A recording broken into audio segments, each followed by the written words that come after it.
All right. Oops. Okay. I think I'm all logged in. Madam Court Reporter, are you ready? Yes. You are? Great. Okay. Well, let's get on the record in 25cv012483, which is, apologize with the names, Venkatasamy versus Srinivasan, Jess Foods, and I think there've been a couple other defendants, Rajagopal and Venkatasamy, who've been added as counterclaim defendants, but we're going to talk about those logistics. This is a case about a dispute over the ownership and control of a restaurant. And I believe today we're working through the defendant, so Mr. Srinivasan's motion for a TRO. But what I'd like to do first is understand who is here for whom. And then I have some fundamental questions like, why are we in Fulton County? We're going to work through those and we'll go from there. So who do we have for Mr. Venkatasamy? And tell me if I'm mispronouncing the name. Venkatasamy. Venkatasamy. And I think my opposing counsel has put together some abbreviations we can use to just make it easier for everybody to get through that. But Kyle Haskey on behalf of the plaintiff, Your Honor. All right. And who do you have with you? I have Cooper Branham, associate attorney with my office, and I have Mr. Venkatasamy. All right. Good morning, everyone. And on behalf of Mr. Srinivasan. Your Honor, Jay Moore here for the defendants, and I've got Jacob Vale in my office here with me, and I've got Mr. Srinivasan here, who will go by SS. SS, okay. So if I may approach, Your Honor, I've shared this with Kyle already. We've got kind of a cheat sheet for the names. Okay. Your Honor has already anticipated how I'm gonna butcher them, and Thank you. I've shared it with the court reporter as well. I would say it was for her benefit, but I think it'll be helpful for everyone. So, Mr. Srinivasan, you're all right if we refer to you as SS? Thanks. Okay. I like to say Mr. or Ms., but for purposes of this hearing, if people say SS, I'm going to know they're talking about you. And I may say that as well. I'm not trying to be informal or disrespectful. I'm trying to be understood. So SS it is for you. Keep going. Thank you, Your Honor. And Mr. SV is the plaintiff. Okay. Oh, because they're both Sureshes. Got it. So Exactly. SS and SV. Okay. I think I would try and go through the names. But that complicating factor makes the initials just so inviting here. And if it's okay, I would, yeah, same admonitions, Your Honor. All right. So Mr. Venkatasamy, if the lawyers or I or witnesses refer to you as SV, that's not meant to be disrespectful. It's meant to avoid misunderstandings, miscommunication, or an unintentional mispronunciation of your name. Are you okay with that? Yes, sir. Okay, great. And then we've got ER and RK, and these are two co-owners as well. And they're the added defendants. And they're represented by whom? They're not represented in the acknowledgement of service. It's pending. They have not been served yet. Okay, so they are voiceless in this process. Yes, Your Honor. They may appear, Mr. ER may appear as a witness, as I understand it. Okay. Today, but they are, and for reasons I'll get into later, I don't think they or the issues about really the percentage shares have a direct, they're not a direct subject of the motion that Jess Foods has filed. So Okay. I represent Jess Foods as well. Right. Jess Foods, the corporation of which they're all shareholders, filed this motion for injunctive. Right. And Mr. Rajagopal, or ER, was one of the original shareholders. And so at least at the time, as I understand it, SS, SV, and ER were friends. Don't know that that can still be said, but they were friends. They became business partners. The goal was to start Rajni Indian Cuisine, a restaurant. I didn't realize it was a franchise, but I see franchise on your sheet here. It's a restaurant. And as I understand it, none of the three that I just mentioned were particularly experienced in restaurant operations, hence the introduction of RK, Mr. Kandaswamy. He became a partial shareholder, but brought in, as I'm understanding it, connection with Mr. Marachami, who maybe you're calling JM. Yes, you go by JM. He's the founder of Rajni in New Jersey. He's the restaurant expert, as I'm understanding things. And you'll get to clear this up, but I want both sides to know what little I think I know about the case. But the reason why we've got RK as a co-owner is not because he was from way back when friends with the others. He may have been, but he is not necessarily a disciple of, but connected to JM, and thus brought to bear some actual know-how about running restaurants. Fair or unfair? Your Honor, you've taken away a lot of my opening statement at the introductory parts, at least explaining the court the background, and we both, I'm sure, appreciate that. Yeah. So there are at the end, and there are a few minor distinctions I'd like to clarify that I think Your Honor has got it. Okay. Almost 98% correct.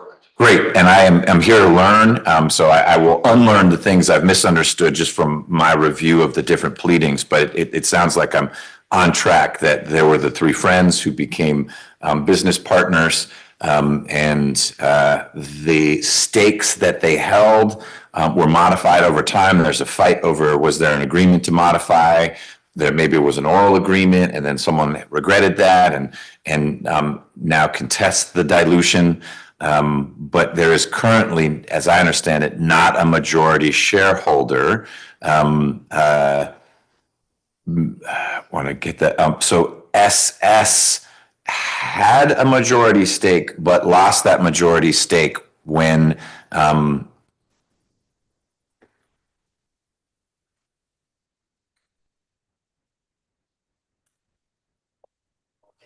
RK was brought in and got 5% stake. Yes, sir. Okay, so there's not a majority stakeholder, but what's more at issue here is that the stakes that that SV had and that the not yet added defendant those were diluted, and that supposedly reflected a larger capital infusion that SS provided to get the building operable and up and in restaurant shape. But what we're really here for, there are disputes about all that. What we're here for is the TRO that Jess Foods, which is the corporate entity and the restaurant, has filed saying, could we please get an order telling SV to basically back off, stay out of the restaurant, and these are allegations only. I'm not saying any of this happened. Don't bother the chef, don't bother the staff, don't tell customers that this place is not as good as it could be, or don't lure people away to a competing enterprise. Let Jess Foods do what it was meant to do, and you're a partner in that, and if it's a profitable thing, that can be good for you, but stop what are deemed by Jess Foods, I guess, or at least SS, as destructive steps that aren't leading the restaurant in the right direction. That's in essence, what the TRO is about. There's a counter TRO. I don't think that's what we call them. That's not what this hearing was noticed for, but I am sure some of the basis for that will naturally come up as we have our discussion. And I think there's an understandable concern about, well, what does stay away mean? If SV is in fact a shareholder, which he is, why can't he see the books and this and that? And so there may be a middle ground. I'm just previewing because we're going to work through this. There may be a middle ground of, you know what, SV, you don't need to be there while the restaurant is open. Why, if you don't know how to run a restaurant, why do you need to be there then? But you are 34% or 36%, whatever it is, entitled, and absolutely entitled to know what's going on financially with the business and have an ability to say, well, wait a minute, why is, and I'm making this up, why is $1 million going out into SS's pocket and not 49% goes to him and 32% goes to me. So having access to the books and being able to interact with the partners about business decisions, to me, that's distinct from needing to be boots on the ground in the restaurant. So that struck me as maybe that's a middle ground, not concluding that there's irreparable harm or anything like that. But I share all that in advance for two reasons. One, it can shape your approach to what we're going to do. And two, insofar as you needed an answer ASAP, we don't have, one side said half a day, another side said 6 hours. That's not how much time we have today. I have a hard stop at about noon. But next week was supposed to be a civil trial, and those are all going away. So if we don't finish today, we can, consistent with your schedules, find a time next week to get the remaining, if we need more than it's now less than 3 hours. If we need more than that, I will open up windows that work with your schedule so we can do part 2 of the hearing. So it's not I'll see you in March. It just may be that we have to go into next week. Okay? So I just wanted to share those logistics. I do want to let you guys say, let me tell you what's going on, if you need to give an opening, et cetera. But what I really, really want to start with, other than that's nice to meet you guys, is this question of venue. And no one's raised venue. I'm raising venue. The restaurant is in Suwannee. That's not in Fulton County. Why are we in Fulton County? Your Honor, so kind of a weird pattern of facts. Prior counsel, not Mr. Noor, and I were negotiating or going back and forth on this at the time. This was before there was even a complaint? Before there's a complaint. Okay. We're going back and forth on this. At the time, the restaurant the registered office is in Fulton County. Okay. And then as we're filing it, admittedly, you'll hear evidence about this today, I'm sure. My client got notice that the registration was expiring. He replaced himself as the registered agent, then shifting the registered office to Gwinnett County, I believe. Okay. Suwannee, whatever. And so the action was already filed and submitted to another attorney or prepared, and then this happens at the same time. And so that is how we're here, is that at the time that this action was filed, the registered office was here in Fulton County, or at the time it was drafted. Okay. Well, drafted and filed are two different things. Right, and I hadn't even thought about that change. Yeah. Until you raised it here this morning, and so I'll need to figure out exactly when that change was made and when the action was filed and which came first. But the reason it was styled Fulton County and then ultimately filed in Fulton County was at the time that I drafted it, and I can speak to that factually. Sure. The registered office was in Fulton. Okay. And what I'm remembering is it's actually your client who has placed himself, and it sounds like there are explanations for it, as the registered agent and done some things corporately that weren't necessarily in immediate and direct collaboration with SS and the other original investor, R. Well, I think the testimony would be it was with ER's consent and permission, but certainly not in collaboration with SS. Okay. We've offered to have it shifted back, but regardless, me filing this in this court, that's my explanation. Got it. That's the origin story. Okay. Until someone says, I don't want the case to be here, there's really nothing we need to litigate. It just was a head scratcher for me as I looked at all of the players and the restaurant. It seemed like it was a Gwinnett issue, but we are in Fulton today. All right. I'm going to start with you, Mr. Noor, as the movant.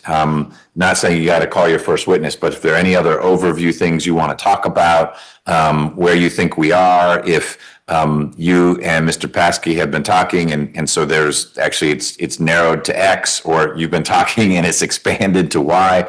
That's just helpful for me to know before we dive into the nuts and bolts of the TRO.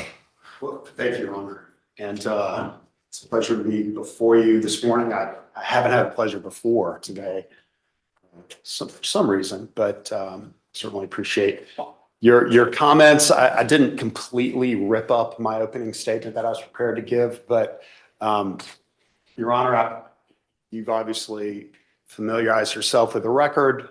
I agree with the facts. So what I'd like to do, if I may, is kind of fill in some additional details, and I'll try not to belabor it, try not to be too lengthy, but apologies if I've covered something that you're already familiar with and even mentioned here. If you get that first timeline up, please. And this may be helpful, Your Honor, because I know you have a lot of cases. So we've got tunnel vision. We're focused on just this one. And by the way, I did speak with Mr. Paskey about the time announcements, and correct me if I'm wrong, Kyle, but he agrees that this is more along the lines of a likely 3-hour projection than a 6. Okay. Your Honor, just the last time I was in this courtroom with you, I think we had made an announcement of 3 hours, and 4 days later, we were done. Yes, Your Honor, you never know how an opposing counsel is going to present their evidence, and so that was probably why I made the announcement that I did.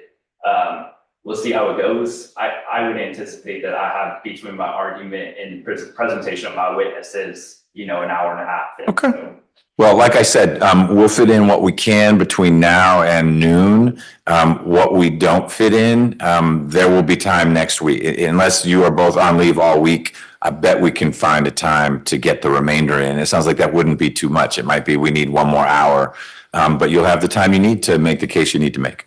Thank you, Your Honor. So as I mentioned, I'm here on behalf of Jess Foods Corporation, or JFC, and we filed this motion for injunctive relief based on recent developments, which are related to the complaint. It's circumstances arising out of the complaint, but more recent, in this window of immediately before the complaint was filed and to the present date. So Your Honor has already recognized that. I will say, so plaintiff's complaint has account for declaratory relief, declaratory judgment. And I don't think those issues are before the court today. We have counterclaims for declaratory judgment. That's all about the percentages, and I do want to kind of go through those a little bit for context, because I think they relate to why we need injunctive relief, why plaintiff is behaving the way that he is. But I don't think, we're here to, and maybe this will shorten the hearing a little bit, but it's not like a summary judgment. We're here to decide what the actual percentages are for substantive relief. No, and I understand that they changed. They were something originally, and then they evolved. And my understanding is they evolved for 2 reasons. One, the allegation is your client unilaterally changed them to reflect the size of his capital infusion, would be my term for it. And then they changed, I don't know if it was unilateral or not, but in bringing in RK.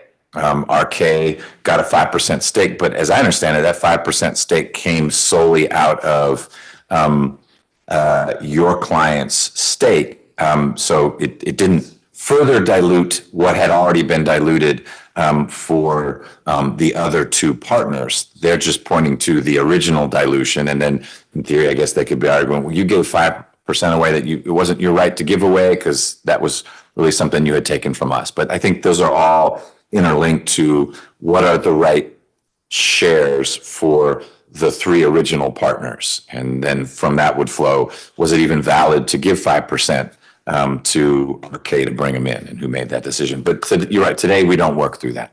And forgive me, I said that, I would like to talk about briefly because I think it sets the stage for why we are here. Okay. There was an agreement between ultimately the 4 about those ownership percentages. So, Your Honor, I've got a demonstrative aid up, and I'm not sure if it's on your screen or not. It is. I mean, it's a little flow chart. You have JM in the far left, and showing the origins of Jess Foods.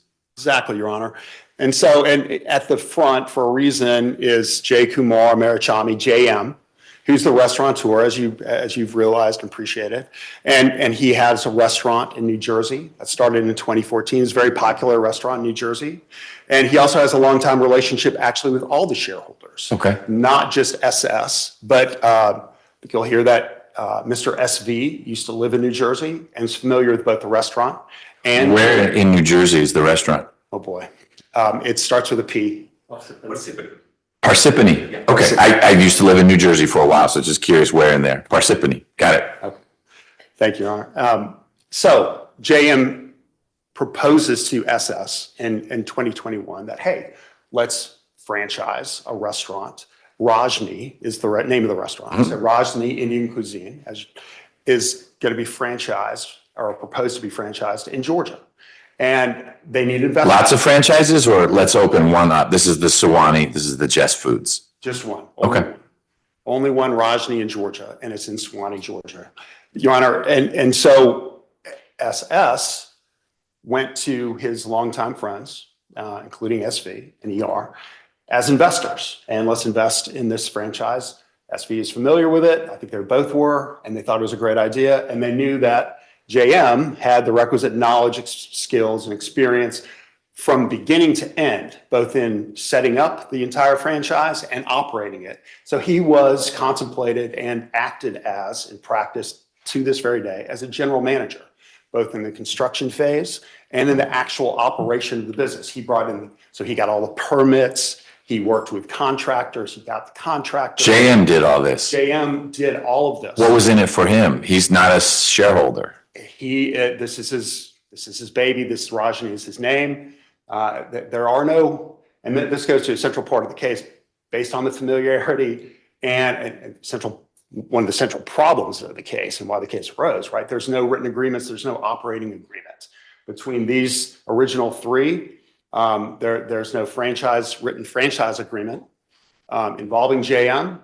There's obviously an expectation for JM to profit as agreed upon with the Jess Food partners. Okay. At some point, that's not been memorialized in writing as of yet. But in exchange for his intellectual property and the trademark name, which is exactly as it is in New Jersey, of Rajni Indian Cuisine, the sign, everything is the same. He's giving basically an oral license based upon his common law trademark, intellectual property rights, all those things, and all those things I've described and that he actually did from beginning to end to current operations. So he also is over with the permission consent. There's hundreds of pages of WhatsApp communications describing, day by day the steps, all with the partner's approval of what JM is doing. But all along the way, JM is taking these steps because he has the know-how. He knows exactly what to do. He knows how to get the permits. He is in charge of the catering menu, same menu from Rajni, New Jersey, all those things. And when you say he knew how to get permits, getting a permit in New Jersey is, I'm guessing, very different from getting a permit in Georgia. How did he have Georgia experience? Your Honor, he's going to testify today. Oh, He's going to be my okay. first witness. All right. And I'm sure Your Honor won't hesitate to ask him questions and help me understand. But yeah, I was surprised when I saw these messages, and he's on top of it. I mean, he knows. That's great for the three partners. I just didn't know how transferable, not running a restaurant, but permits and things like that every state is different. I had the same thought. Okay. And I'm blissfully ignorant about the process. But what you'll hear is, it has been extremely beneficial for Jess Foods. I mean, speaking as the attorney for Jess Foods, the operation, just flashing forward to something I was going to get into, but the operation has been incredibly successful. The status quo, other than this partnership dispute, has been very good for Jess Foods. Up until recently, the dispute and the unhappiness with certain partners' percentage hasn't kind of bled into the daily operations. It effectively stayed in the boardroom. Exactly. Okay. Up until the last 3 to 4 months, because the tax returns are reflective of that. The business broke even the first year. There's a minor loss, a four-figure loss. But unlike most restaurants, it was almost break-even point. Same the second year, minor, I think, four-figure loss. And then 2024, six-figure net income on the tax returns. Okay. So we're talking about tax returns. We're not just talking about gross receipts or anything like that. Very unusual for a business, right? The timelines are usually 5 to 10 years for profitability. So things are going well. And I think from a Jess Foods, just crunching the numbers perspective, I think the corporation is very happy with the JM leadership and organization of these things and getting it running, getting it off the ground. There's workforce issues and there is necessary payments for some of the workforce, busboys and things in cash. I think that's some of the things that have floated around from the other side. The communications historically reflect knowledge of that. I mean, that's just a necessary part of the business. There are no allegations of some, six-figure that I'm aware of, transfers out, anyone stealing cash, things like that. I'm not aware of that. There's questions about the financial circumstances and books, and Your Honors touched on those. In any event, let me flash forward. So everything gets started in Jess Foods Corporation is formed in 2021 as a single purpose entity, right? The only thing Jess Foods Corporation does is business as Rajni Indian Cuisine in Swanee. That's why it was formed. That's all it does. It has no other holdings or entities. So originally 3 shareholders, and but there's no operating agreement. There's 200 shares, but there's nothing else formalizing that. There's been attempts to do that. They were unsuccessful. Ultimately, the lawsuit was filed. But on the business side, things kick off in December 2021. I've talked about how it went financially after it was built. And things start in 2021 successfully, and the partners have this ongoing kind of first a discussion, then a just formal dispute. But the business is operating under JM's leadership oversight very well. And he has all the employees come in. He's got on-site managers at different levels, all the way down through the staff and busboys, waitresses, et cetera. The restaurant is very popular. And one of the reasons why it is popular is because Rajni is a known commodity in this community. The name actually transcends the geographical boundaries from New Jersey because there's transplants and whatnot. And people are familiar with the Rajni name, which is why the Rajni name was selected as opposed to, the Suresh Indian cuisine, right? There's 2 Sureshes. Why don't we name it Suresh? No, because Rajni had value, and that's why they picked it. So going back to the construction phase, if you can put up the second timeline, Jacob, please. I've got a more detailed demonstrative aid timeline, Your Honor. This is not an exhibit, it's not evidence, but our contention. So it has the original investments from the partners, and it was a SS 36%, and then the other 2, SV and ER 32%, reflecting their original capital contributions, $206,000, and then $147,000 each from SV and ER. So, Your Honor's heard this before. The reality of COVID, post-COVID, construction costs soar. The J. Kumar JM is telling them, hey, we're not going to be able to get this building done. They built the building, they leased the property, but they built the building, and it's not going to get done ever. And we need more money. There was SS as kind of the overall kind of money guy. Asked the other partners. He even asked JM, hey, we need more money. Who will contribute? Let's contribute according to our original share percentages. No one was interested, and maybe understandably, like an uncertain financial perspective for all businesses at that point in time in 2021, 2022. So SS contributes $100,000. He does more than that eventually, but the main thing is $100,000 to get it done.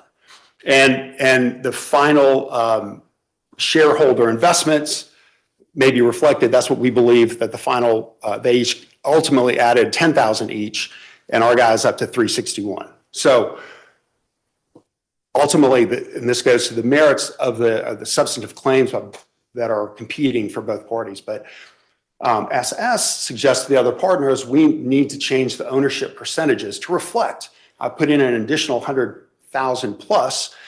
We need the percentages to reflect that. Meanwhile, the business is going on fine. And in the midst of SV that, doesn't want SS to have a majority stake. Exactly. So JM as GM says, well, let's sort this out. What could we do? And RK's brought in to slightly dilute what would have been SS's stake. And so he ends up just shy of 50%. And the numbers I have are different. You've got it 24.5% for ER and SV. I thought they were at 32, but either way, they are less than SS, but SS is not, he doesn't have a majority stake. Exactly, Your Honor, and that was willingly on SS's part. JM, Jay Kumar mediated this, hey, let's figure this out. And our position is, and it reflects from the communications, that there was ultimately an agreement reflected in this email from so that the partners all use a Gmail that is Jess Foods Corporation. And there's an email in the Jess Foods Corporation going out saying in October 14th, 2023, here are the percentages pursuant to our agreement. Suresh has said, okay, if you look at that September message on WhatsApp from SV, he said, hey, I'm not good with you having anything over 48%. The actual message says, from the response from SS is, you don't have to. In other words, okay, it's great. I won't insist on a majority share. And that's why Ram was brought in. Ram Kumar, RK, he was brought in. And so SS willingly gave him his 4 to 5%. These numbers are in the 2024 K1s are reflected. They're consistent with this agreement, but this is just context and background for today, Your Honor, because— How was RK selected out of all the people in JM's orbit? He was suggested by, I think you'll hear from the stand, but I believe he was suggested by JM. Okay. He does not, like the other shareholders, he doesn't have an intensive background in the restaurant industry. That's all JM, Jay Kumar. Okay. But Jay Kumar had familiarity with Ram, RK, and RK was willing to come in at a 5% shareholder. Okay. So, did he put any money in, or he just got 5% for being a nice guy? I believe he put money in. I'd have to get clarity for you. I'm not exactly sure. I believe he contributed. There was a financial contribution for the 4 to 5%. So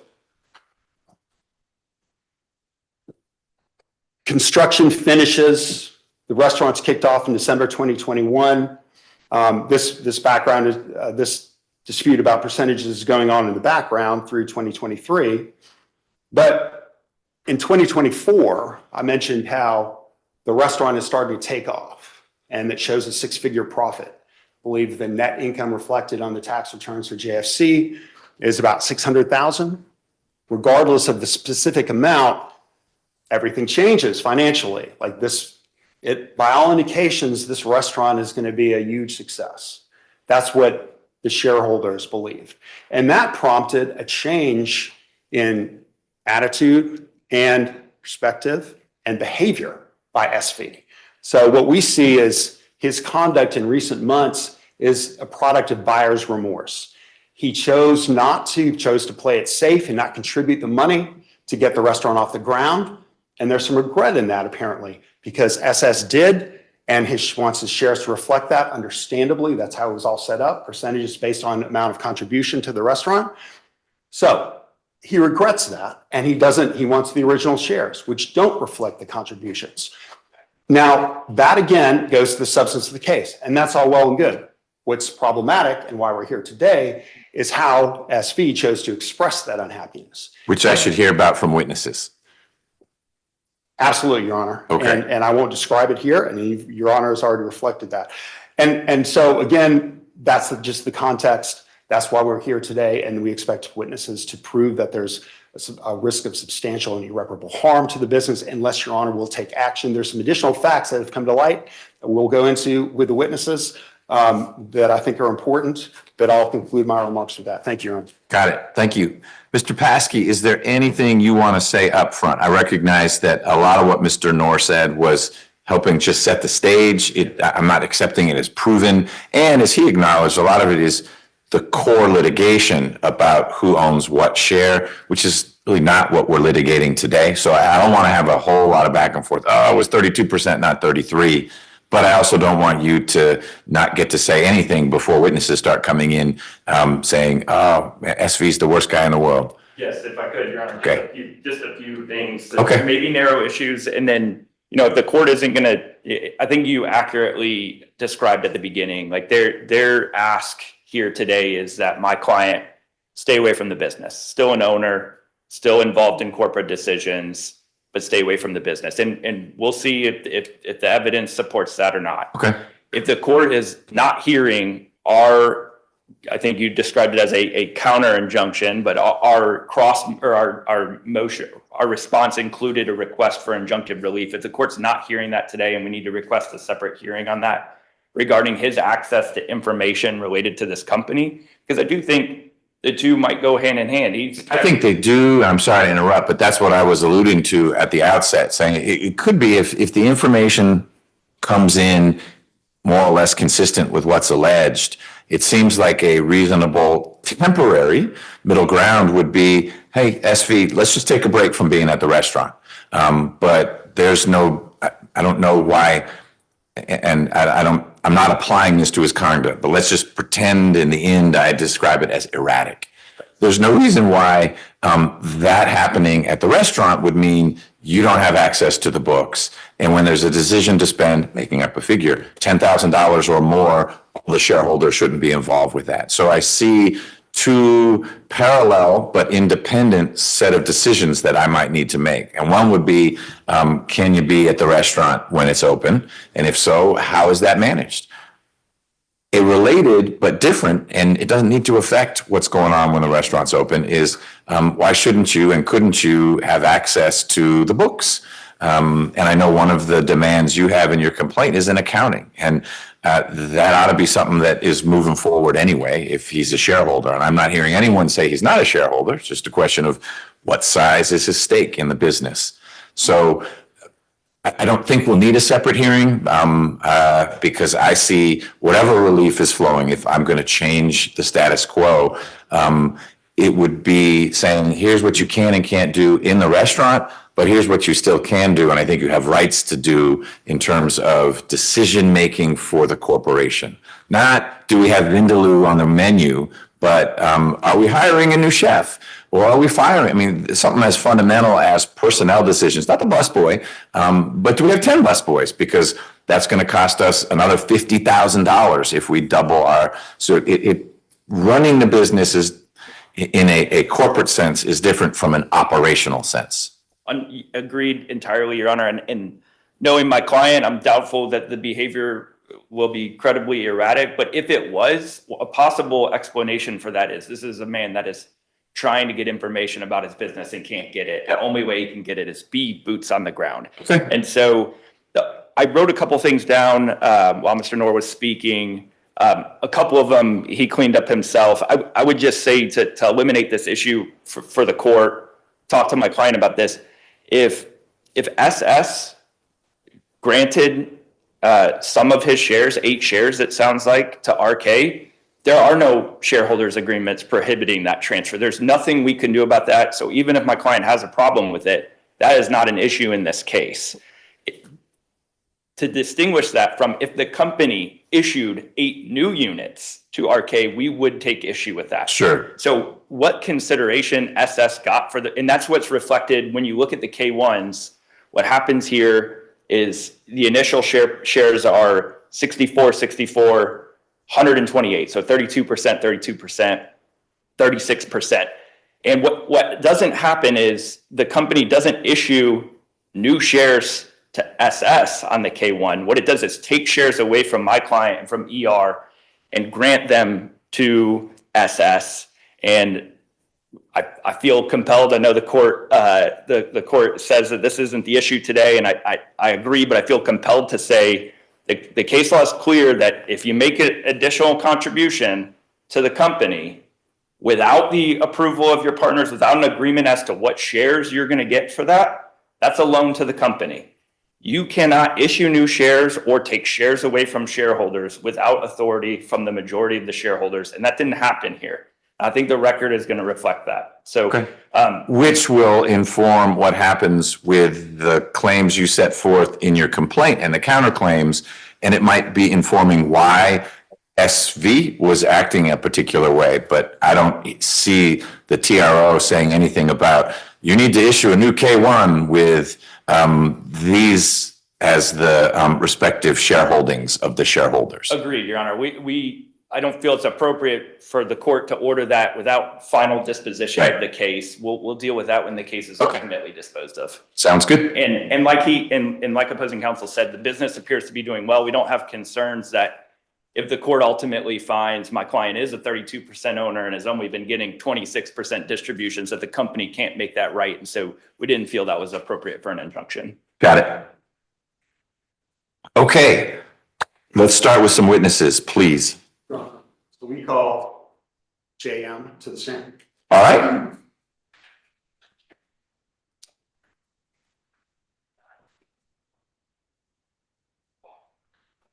Mr. Venkatasamy, come right up here, and before you sit down, the deputy's going to swear you in, and we'll get going.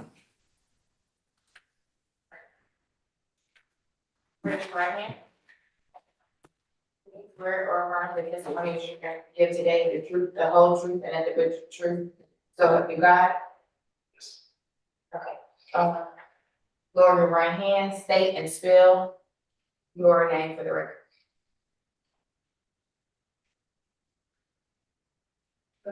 Yeah, you can take a seat, and then once you sit down,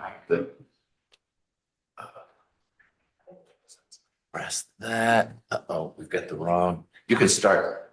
Even your. One moment. Another. The name directory. Okay. All right, can you state your name and spell it for the record, please? My name is Jaikumar Marichami. You don't have to have your hand up, just talk into the microphone. Okay. My name is Jaikumar Marichami. I'm the general manager of the Rajni Indian Cuisine Swani. So, yeah.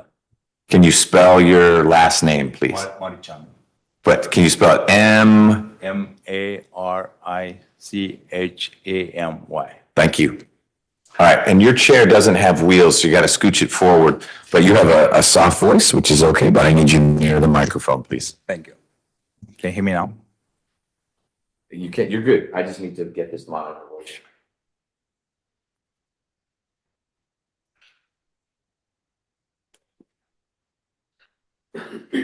Great. It is.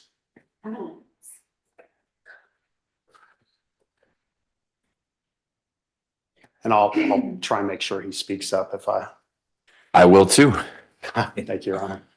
Thank you. Okay, so do you mind if we refer, you heard the colloquy before, the dialogue. Do you mind if we refer to you as JM or J Kumar? JM will be better. JM would be better. Okay. And thank you for being here. Have you ever testified in a court proceeding of any kind? No, it's Okay. first time. A little nervous? Yeah, it is. Okay, so it'll be okay. We'll work through that. So just tell the court who you are and what you've done professionally, in briefly, just summarize to the court. Okay. What do you do for a living? So, in 2011, New Jersey, I'm basically from New Jersey. So in 2011, I started this Rajni Indian Cuisine. It's on my own. In 2011, May 14th, this was my first location. I started in Parsippany, New Jersey. After a long period of time, like almost like 5 years before 2011, I was doing like kind of a, I want to do, I love food, like, food is my passion. So I just curated the menu and, I want to build a big restaurant. And I planned for restaurant as my industry. So I created that menu and designed that like how I wanted to be a successful restaurateur. So then around 2011, May 14th, I started the restaurant with a set of my menu with my trained staff in May 14th in Parsippany. Then all this menu and everything like my own recipes, like, Let me interrupt you if you don't mind. So 2011, if we understand correctly, you started an Indian restaurant in New Jersey, Parsippany, New Jersey, called Rajni Indian Cuisine. Is that right? Yeah, exactly. Rajni Indian Cuisine. Okay. And since is it still in operation? It is operation. Yeah. And from 2014, so ensuing following 12 years, has Rajni in New Jersey been successful? Yeah, 2011 to until now. 2011, not 14, 2011. 2011. Yeah. Right. Yeah. Not 2014, Yes, sir. 2011. Okay, so 15 years, right? Yeah, yes. And it's been successful for 15 years. Exactly. And so you started that restaurant and you still oversee Rajni in New Jersey? Yes, I see I completely manage that. Yeah, I run it. Yeah. You travel back and forth. Exactly, yeah. Where is home for you? Same Parsippany. Parsippany? Yeah. And are there other restaurants that you've been involved in? Yes, 2016, we opened in one restaurant in Delaware, Bear. We were Where? Delaware, Okay. okay, Bear. It was running until COVID. Because of the COVID, we had to shut it down because, then after that, that third one, I choose Rajini Swani. Then fourth one, I'm running in Rajini Madison in Wisconsin. And fifth one is in Pennsylvania, Rajini Indian Cuisine, Bensalem, Pennsylvania. Yeah. So I have multiple restaurants. Okay. And in the 2011 to 2021 timeframe, were you familiar with the Jess Food shareholders? Yeah. Okay. Can you just briefly describe how long you've known each of them? You can start with Mr. SS. Yeah. How- So I know them like since 2004, 2005. 2005, I met them first. I know them long time. 2005, I worked with them in India, so I know them. I know them personally. I mean, I know only these two, SV and SS. I know them personally. So since then, I know them. Yeah. Okay. Did you know the plaintiff SV, seated behind me, in New Jersey? Yeah. Yes, he come to our restaurant. He ate over there. So in New Jersey, did he used to live there, SV? Yeah, he lived over there. Yeah. When SV lived in New Jersey, he would come to the Rajni, New Jersey location Yes. as a patron. He would eat there. Yeah. Okay. He comes there and he comes for the dine-in for dinner, lunch. He comes over. No business relationship. No with business that. relationship. But he came frequently to the restaurant. Yeah, he comes. Like, I mean, it's not like very frequent. It comes in often, like in month and once. And He's familiar with Rajni. yeah, he's familiar with that. Going way back. He lives close by. He Okay. lives close by. In or about 2021, Yeah. did you approach any of the shareholders about franchising a location, a Rajni location in Georgia? Yes, SS approached me. In the 2021, I came to New Jersey as a friend. We came for a kind of vacation. That time, Suresh approached me. He wanted to, have the restaurant in Swani. Okay. Yeah. The only thing is he said Suresh, so. Thank you. And if I may, if he needs to repeat anything, give me a look.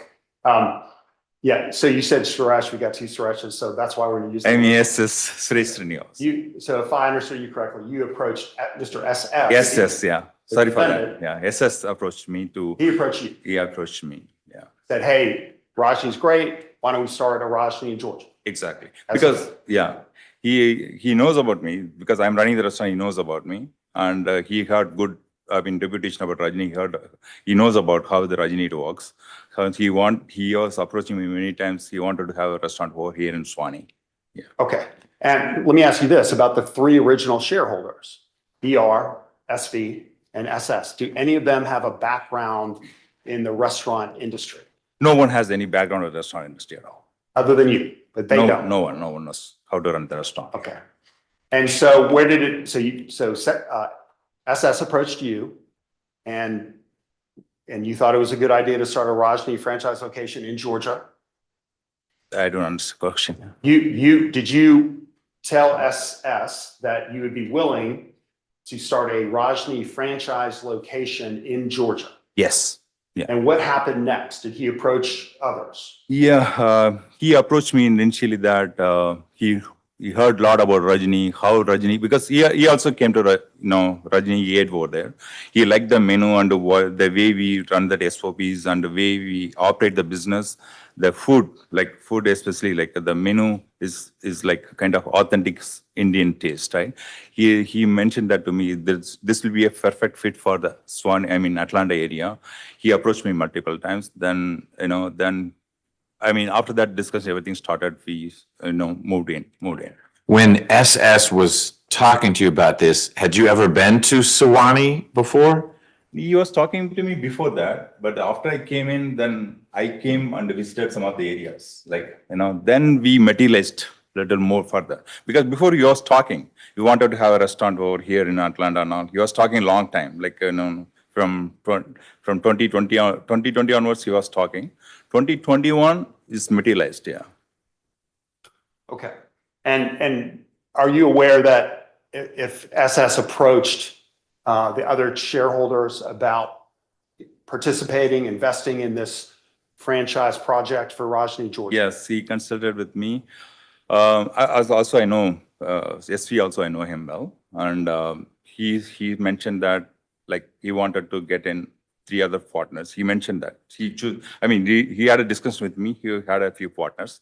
As I know SV, I said, yeah, we can go ahead with that. Then he chose Mr. Ilam ER. He chose that. Yeah. So that He, SS? SS choose ER. He invited ER to Yeah. be the third investor. Third investor, yeah. So, correct me if I'm wrong, in the interest of time, is it fair to say that there was 3 original investors in the Rajni, Georgia franchise project, and all 3 investors agreed that you would run the construction, development, and then ultimately the Rajni, Georgia location as the general manager? Yes, they all agreed that because no one has any restaurant experience. So they agreed that I'm going to, when initially also I told them that this is a restaurant business, not like everyone shouldn't involve, like everyone don't want to involve them because they don't know how to run it. So I told them clearly, then they said that, yeah, you run it, you manage it. They mentioned that you run the business. They gave me an access for that. Yeah. See, is it fair to say, to your understanding, there is a franchise agreement that you would be the general manager of the Rajni, Georgia Indian cuisine restaurant? Yes. Is that fair to say? Okay. Well, you heard the court's question earlier. What's in it for you? Meaning, like, What did you get out of that? There's no written agreements about yeah. that, right? Yeah. The thing is that, see, my intention is I want to make this Rajni brand all over America. That's my goal. I want to, because I was only running the one restaurant in Parsippany, then I want to grow this business on multiple locations. So I was trying to find out the good investors and, want to expand the business and in a good manner. I had to shut down the restaurant in Delaware. Then I was looking for another opportunity, like anywhere we can expand this business. Other areas. Then we choose Swani is a good option because we know that the Indian cuisine over here is improving, and also we have a kind of community, most of the from South Indian mostly. So we feel that it's a natural home for Rajni because our menu exactly matches the demand over here. Then, we choose that. So they are also interested. I am very much, because I know them personally the 20 years, like I know them very closely. So I took them kind of, options. Okay, let's move forward with them. Then I told them that, yes, initially we told them if business grows, like if business keep on growing, of course, I'll get my brand value goes. My brand value, Rajni is more, I can expand more and more. That was my intention. Basically, I want to bring my brand across everywhere. I took the one-off options. Yeah. I took that opportunity. Okay. Is it your testimony that you did all this work from construction to operation as the general manager, the most knowledgeable person about the industry for Rajni, Georgia, with the expectation of a future payment that the shareholders would agree on? What monetary expectation is there in that? Initially, we planned for the profit sharing model. The profit, like anything profit comes in. Like, see, there are a lot of things happens. Initially, we discussed with the profit sharing. Like, let's say I want to give them the franchise. Then initially, there was not clear. Then we agreed for a profit sharing. Like anything comes from some the profit, Rajni is going to take that some profit. So in between, they have kind of they had a disagreement with them how it works and all. Like because they have funding issues and so many issues happen in between. Is it fair to say that whatever expectation you had for the profit sharing that you would enjoy from this franchise location, that has been kind of deferred because of the shareholder disputes have taken center stage? That hasn't been worked out yet. Is that fair to say? Yeah, that's right. Yeah. But your expectation is, and I'm making numbers up, if Rajni makes $1 million a year in Suwannee profit, some of that goes to you as the founder of Rajni, and all the work and effort you put in to help create Suwani Rajni. Yes. Did you have any discussions? I know no one agreed on things, but whether that's 20% of profits or 50% of profits, what was your proposal? That was my proposal. So it was like around, I mentioned this 20% of my profit. 20%. 20%. So- It's all like kind of discussions, not Okay. verbal discussions. Got it. It's not like anything written agreement or nothing. No, we would have it if it was written. So, but your notion was maybe I get one out of every $5 of profit from Rajni Suwani, but that was never agreed to. Initially, there are multiple models. First, initially, I asked them for a franchisee, pay me for 7% cost. 7% is whatever the total sales comes in, you pay me the 7%. Okay. Then it was very fluid. It was not agreed. Then they went to that like kind of funding issues and all the stuff. Like they had a funding issues. In between that, the shareholder percentage things came up. The shareholder percentage disagreement came up. So they had a fight in between. They had disagreement. Yeah. The shareholder percentage disagreement came up is what you said. Yes. right? Yeah. And that's amongst So the- my intention is, sorry to interrupt you. My intention is, I want to start this restaurant. I don't want to, this Rajni brand don't want to fail it. So I was not making any big statement that you have to give it to me like this. You have to pay me like this. I didn't ask anything for it. Even I didn't ask for any single penny for my franchise cost or startup cost, anything like that. There was an element of trust on your part because of your familiarity with the Jess Food partner. Exactly, because I know them, both of them personally. Yeah. that's Okay. it. And so you have continued to operate through construction to current operations for the last 4 to 5 years as the general manager, Yeah. based on trust and the expectation of a memorialized written franchise agreement with a profit sharing. Fair to say? I mean, there is no profit sharing model right now. I mean, what we agreed to one point of the payment model that we are like currently we are agreed on. We are paying for that. And right, a future agreement Yeah. that the partners will agree to. Yeah. Yeah. Right? Just Foods would have to agree to because this is a franchise location in which, correct me if I'm wrong, you are letting Rajni, Georgia, use all of your branding. You mentioned branding, the name of the restaurant, the trademark, the food concepts, the menu for catering and otherwise, correct? Yes. I'm just going to object to the question, Your Honor, to the extent that he hasn't testified he has any trademarks. And to me, that's important for reasons other than this line of question. Okay. Well, let's be careful with trademarking. Why don't you ask the question again? Did you give a permission or a license for Rajni, Georgia to use the Rajni Indian cuisine name? Yes, I'm the one.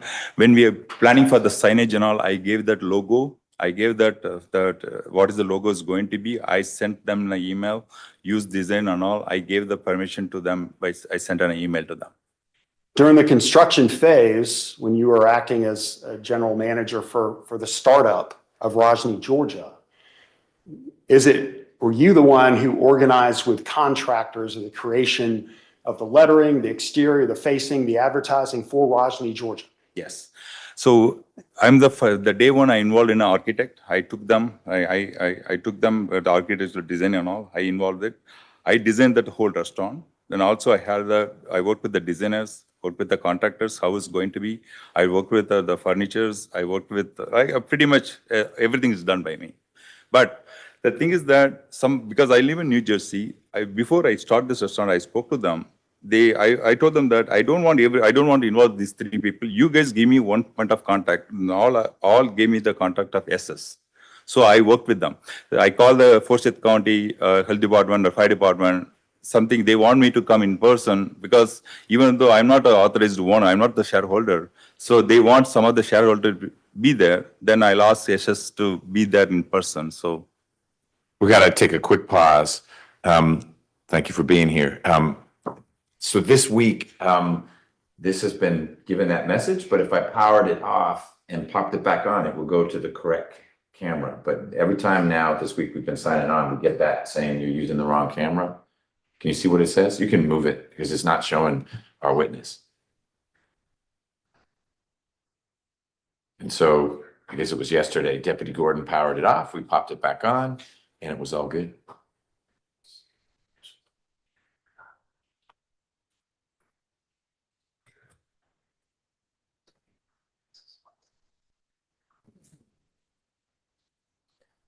Because it shows up in Zoom. Right. And so when I say spotlight, it says great, it's spotlighted, but there's no camera.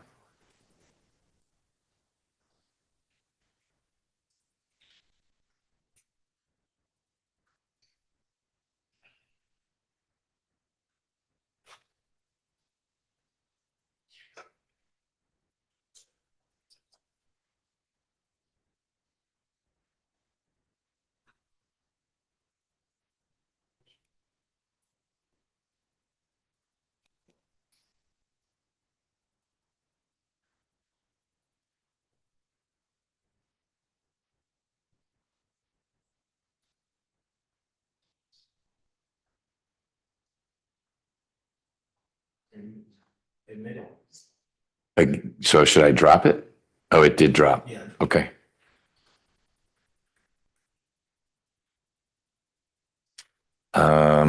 So it's acting like it's already in. That's the screen for it. What do I?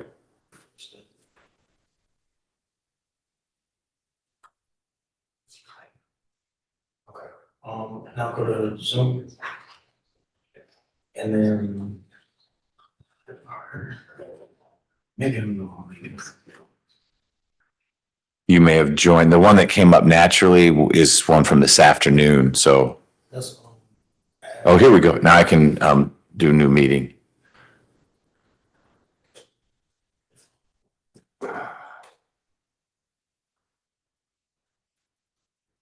The camera is good, but it's not in the current. So let's have to do the meeting.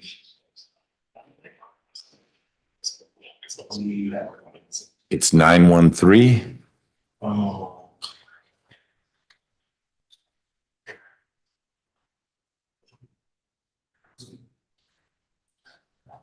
Nine one three 2989 2989 7538.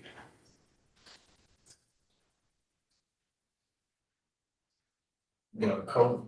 295 478.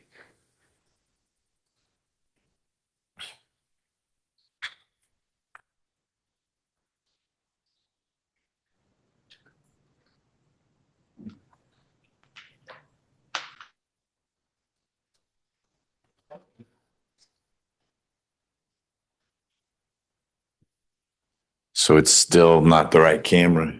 Let me go look and see if we have one I can replace. Okay. All right, we'll keep going. If you got something, that'd be great. Okay. Thanks.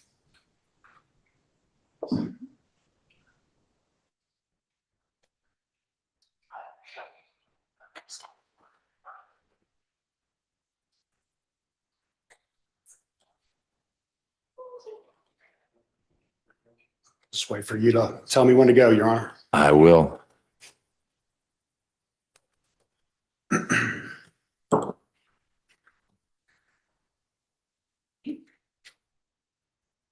Okay, we're good. So, we've used a few legalistic words, and I just want to clarify the record here going forward. We've talked about a license and a franchise. There are no formal agreements for franchising or licensing the Rajni name here, correct? Yes. Right?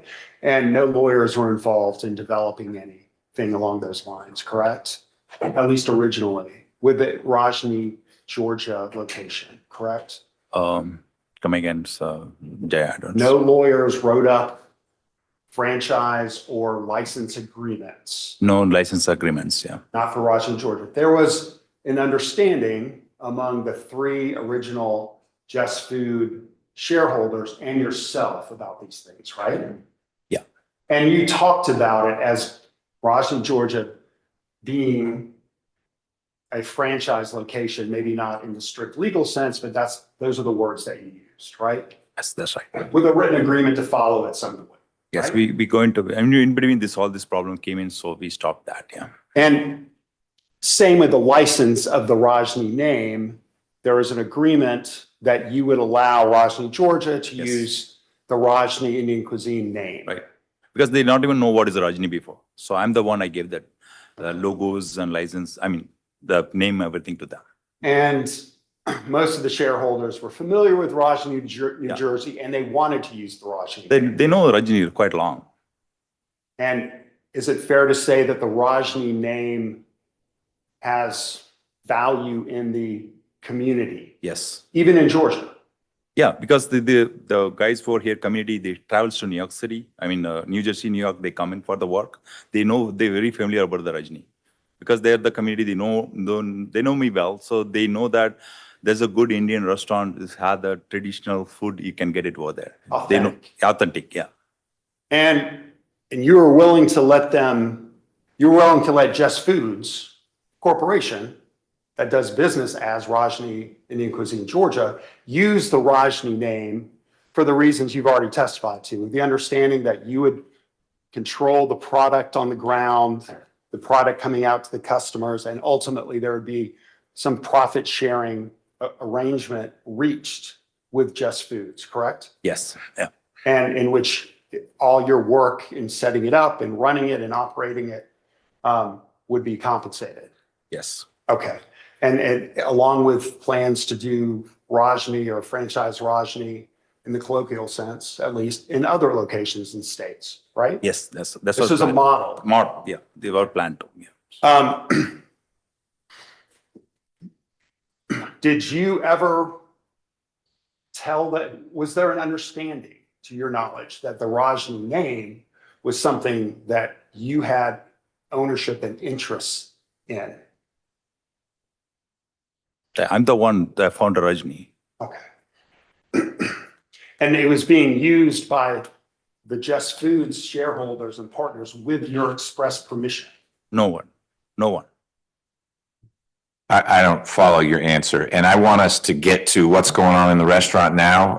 I get all this, but the TRO isn't, should JM be prohibited from using or being at the restaurant or using his trade name? And I'm not aware of, but maybe I'm going to learn this, that one of the things SV was upset about was the use of the Rajni trade name. But this doesn't go to the TRO, and we're at 1020.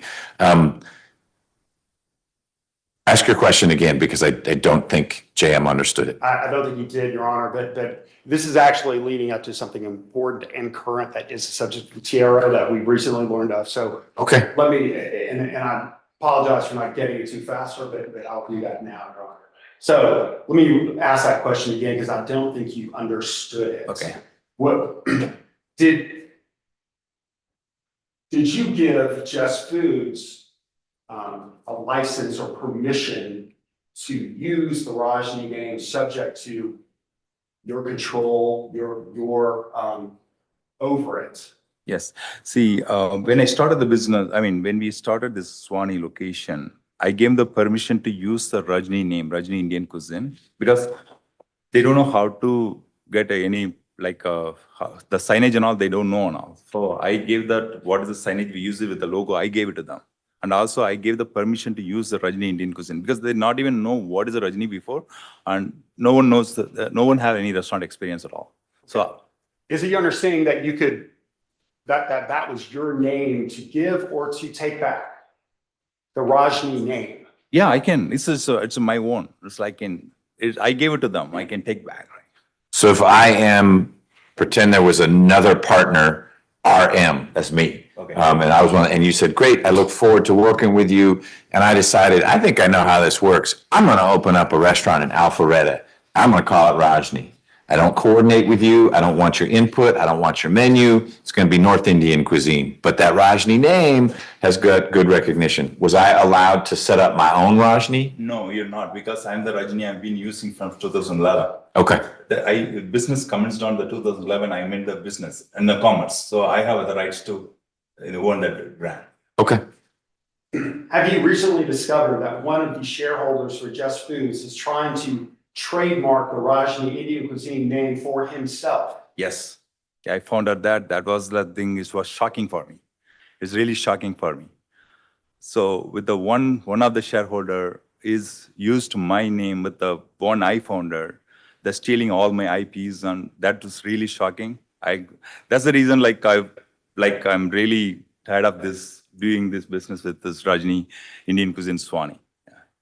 Have you seen an application to the U.S. Patent and Trademark Office Yes. filed by one of the shareholders? I saw myself. I kind of completely devastated that time. Which shareholder was that? That was the SV. Did SV ever talk to you No, he about didn't. doing that? He didn't talk. Finish my question. Yes, sorry for that. Did No, S- sorry, but it was an emotion. I'm sorry for that. Yeah. We can't talk over one another. Court reporter can't ever get that. Right? So let me try again. Prior to you seeing this trademark application, did SV ever come to you and say, I'm going to trademark this Rajni name for myself? You don't own it. I'm going to trademark. He didn't ask me anything. No approval, nothing. You know, if you mentioned it to any other shareholder who then relayed it to you, No. how did you come to learn about this trademark application? When I was trying to find out, when I was searching the internet or something, okay, all of a sudden the Rajni, when I used to check my Rajni is how it's been, I used to check reviews and all. The Rajni Indian cuisine, I checked the reviews and all. When I typed the Rajni Indian cuisine, so USPTO report came in, it was shocking for me. I found out that how come this happened? So, and I found out that all the applications filed by SV. Do you remember approximately when that trademark application was filed? It was like a December 1st week I saw it. The December of just last year, December 25. December 25, first week. Or November end or December 1st week, something like that. And do you believe that was, do you know when was it actually filed in November Yeah, it was filed in November 2025? 2025, yes. I have that, yeah. And was it filed by Jess Foods? No, it filed on something on his own, Raj Indian cuisine. Yeah, the trademark application was filed to trademark the name Rajni Indian cuisine. But the applicant who was seeking that trade name was it SV? Yeah, Or was it it's by him. His name mentioned. personal? Personal name, and his home address. Did that cause you concerns about the permissive use you gave to Jess Foods about using the Rajni name for the Swanee, Georgia Rajni location? I don't understand the question, Jay. Well, are you concerned? Strike that. Have you done anything in response to knowledge about that trademark application? No, I got a concern, and I was checking with my attorney right now what I can do it to protect my IP. My trademark, my logos. So currently, I'm working with the attorney. Have you decided right now whether or not to take back permissive use of the Rajni name in light of that trademark application? I'm consulting with the attorney to how to follow it up. How to get. I'm still working on it with my attorney. Okay, I'm not going to ask you about that, but is it fair to say you're considering? Yes. Well, hold on, let me finish my question. Is it fair to say you're considering withdrawing permission for the Jess Foods use of the Rajni name in light of this trademark application? Yes, I'm considering that.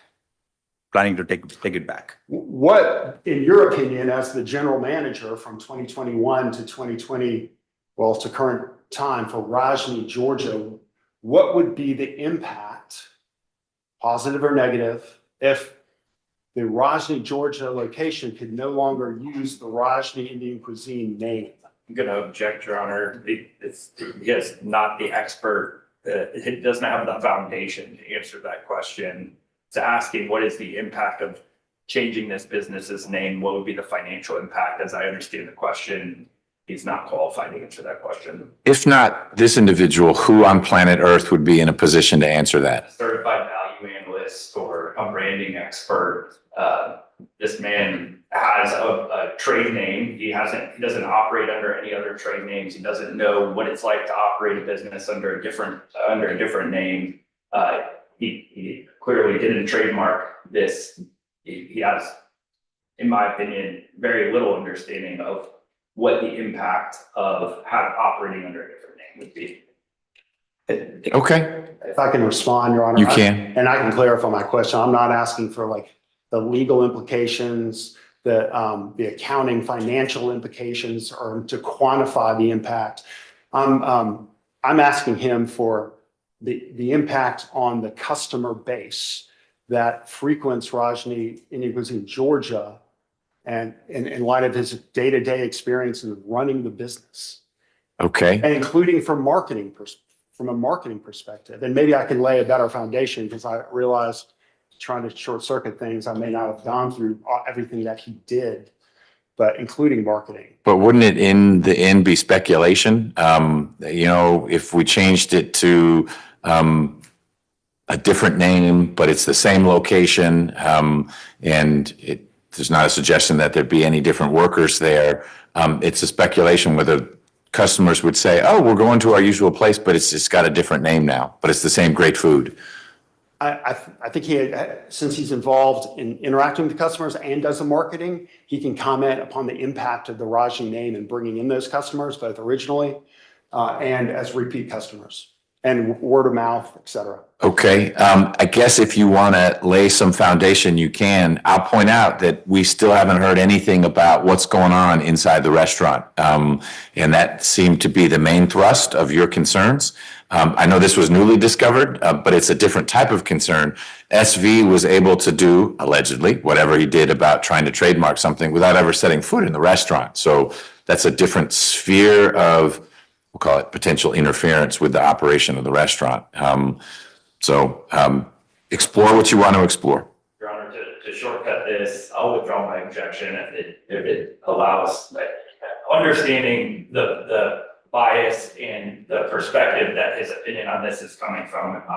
Okay, and cabineting it, as it sounds like Mr. Knorr is willing to do, what this witness thinks the impact would be on a customer base, and not saying sales would be reduced by 4.2%, and that's not where we're going. Okay, go ahead. I'll wrap this up here. Okay.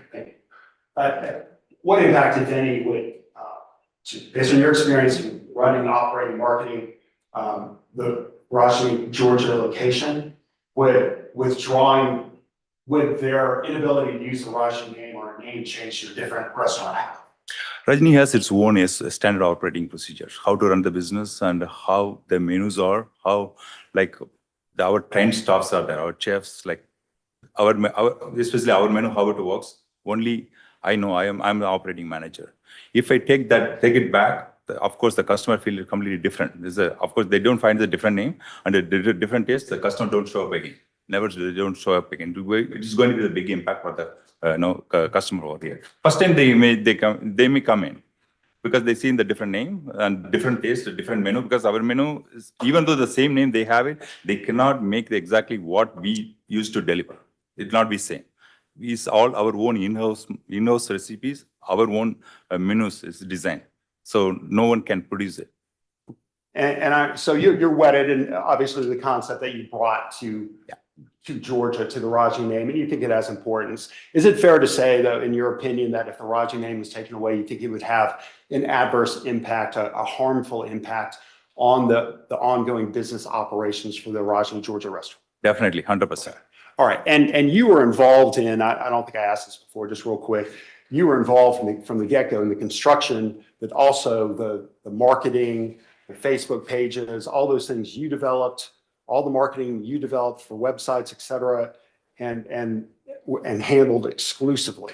Right? Everything done by me. Okay, so you have familiarity, and you're in the restaurant on a daily, weekly basis, talking to customers, overseeing staff, right? Yeah, being in the restaurant industry for the last 15 years, I know the customer pulse, especially in this market, what the customer, what they like it, how we need to advertise that, marketing purpose, and that I am already aware of it. So I know how to run it. And let me get to the staff. The ongoing operations you're overseeing. Yes. And you placed these people who are working at the restaurant. Yes, correct? it's all been done by me. So you're the general manager, but you've got multiple managers on site, running the day-to-day operations, making sure waitresses, hostesses get there on time, It's a right? complete corporate structure. We have a head chef, we have executive chef, we have additional sous chefs, and we have food runners, we have a assistant, senior manager, we have assistant managers, and we have waiters. We use a corporate structure. Like You hired those people. I hired. Because you made sure that they know what they're doing to work in the Rajni, Georgia franchise location. correct? Exactly, all done by me. And they, in their minds, do they work for you? Yeah, they work for me. Okay, you supervise them. I supervise them day to day. In the last 3 months or so, have you heard from your staff any complaints about any of the Just Food shareholders? Yeah, there are a few incidents happens. So Mr. SV directly is approaching to our chef. Even though I gave an instruction to them if you have anything, any catering or any kind of order comes in, I asked him to talk to that manager or talking to me. He's directly approaching chef and asking the menu prices and all those stuff. And Asking what? menu, like catering quote prices. Like he gets a catering from his friends and families. He directly approaches chef. So many times I told him that either approach our general manager or me. I can answer, but he's not even informed me. He directly goes over there. Okay. And second thing, like he's involving directly to my managers and assistant managers, do this, do that and all, especially in the operation side, which he would have consulted me. I would have given a guidance, but he directly goes them and he's collapsing our standard operating procedure. I'm running in a setup way. I give you a briefing on a day-to-day basis, do this, do that and all, but he goes in between and collapses kind of arrangements. Okay, if I understand your testimony, correct me if I'm wrong, you're saying you're testifying that SV will go directly to the employees for Rajni, Georgia, Yes, tell directly. them what to do, go to the chefs, go to the assistant managers, Yeah. go to the staff, give them orders, instructions, tell them what to do. Yeah, he's influencing them, what to do and how to manage and all the stuff. He's influencing them. Do any of the other Just Food shareholders engage in any of that type of comment? No one, they just come and go, but he comes and influence and he approaches chef. Is it a problem for the Just Food shareholders to be present in this, in the Rajni? Just to be present to eat a meal there? No problem at all. Okay. No problem. But is it a problem if they go to the staff and begin telling them what to do? It is, because we are running in a standard way how to do it. But in between someone collapsing the standard operating procedure that affecting the business, and also they have like a two type of commands. They're confused. It's affecting the business, and also sometimes they feel that there are two different type of commands. There's a hierarchy and the of who reports to who. Yes, on, it is. on the hierarchy, and the busboys report to the assistant manager, the manager, and so on, right? Exactly. This is how it works. Every day morning, I give the briefing most of the times, and also if any kind of upcoming festivals, anything comes in, we planned it ahead, like how to manage it, how to manage the crowd control, how to do it, how we have to talk to the customers and all. I have the kind of proper briefing and everything. Like I give it to my senior manager to assistant manager, then chef. We have kind of hierarchy. Someone comes in, jumping in between is affecting the business. Is SV interfering with that? It is. He is. Yeah. Are you getting complaints from the employees at Rajni? Yes, they are calling me and complaining that we are getting this kind of instruction from him. What you say, they are asking me. Like most of the time, I go to say, and also I approached them. I approached Mr. SV sometime back in November, I think so, November or something. And also I sent him an email. In the future, any order, anything, don't approach his chef. Chef directly. You approach our senior manager name. I gave it to him. Either approach him or me directly. Don't go in between any of other guys. And what was his response? He said after that, he said yes after that. Okay, but as he continued to engage He's in that still conversation? continuing it, yeah. Was there an incident this Wednesday, 2 days ago? Yeah. At the restaurant? It happens, yeah. Can you tell the court about that? Yeah, he came to the restaurant and he came with his friends and all. He came with his friends. and he ate. He had a dinner, but of course, all the shareholders come in restaurant, they pay for that bill and all. The dining. But one of my manager asked him, but he didn't pay for that bill, and he left. Did he go directly into the kitchen to Yes. make that order? Yes, he directly went to the kitchen and made that order. And at that time, were the chefs, the cooks preparing meals for paying customers? Yes. And did he demand that they prepare a meal just for him? He ordered for whatever the friends he brought him in. He ordered food for them, and he went directly to the chef. He ordered them. And did he pay for the meal? No, not yet. Okay. And is that a regular occurrence in terms of the payments? Does he ask, wait, let me step back. Is there, if you're a shareholder, or is there like a standard friends and family discount of any kind? Yeah, we always have all the shareholders, we have 10% discount. We have the 10% discount, whatever the order they take it. But sometimes he committed with the price and come up with a kind of more discounts, like sometimes 25%. Because that order comes in, like we ask them why there were too much discount, then he says that there is a more discount. He already committed that we have to match that, the price. Okay. So you're saying that, if I understand you correctly, that SV demands a greater than 10% discount on a regular basis for himself, his friends, and his family. Yes, it is. And sometimes doesn't pay at all. Still, we have some old balances, and not an on time. He pays in a different time, but still there are some balances to be paid. Does that undermine the structure and operation of the business? Meaning? Does that interfere with the authority of the manager or the general manager and the assistant managers to oversee his staff at Rajni? SV's role, I don't understand. Okay, let me ask a better question. Is SV demanding discounts from the staff? Does that interfere with the operations? Yeah, he is. Yeah. Okay, because they have a set expectation about what a discount is. Yeah. And he's asking them to ignore that without your approval or the manager's approval. Yeah, right? that's the problem. Like he's not involving me at all. He directly approaches them.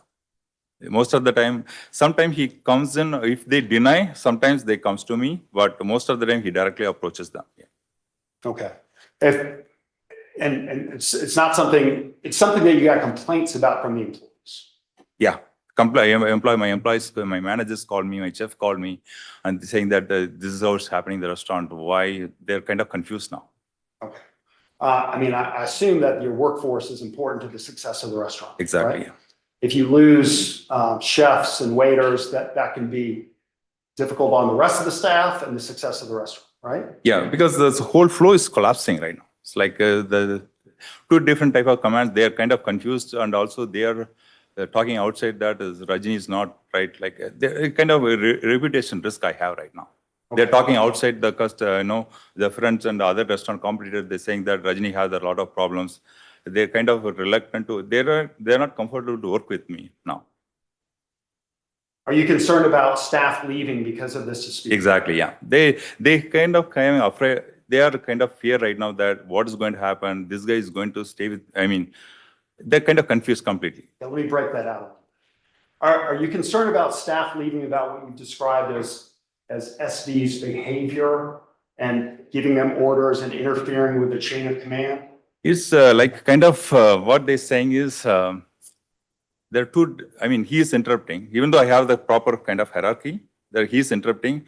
They're completely confused and they're having fear that this place not work for them. They having the fear that there are two different type of commands. This place not will stand for longer time. That's what they're thinking. Okay.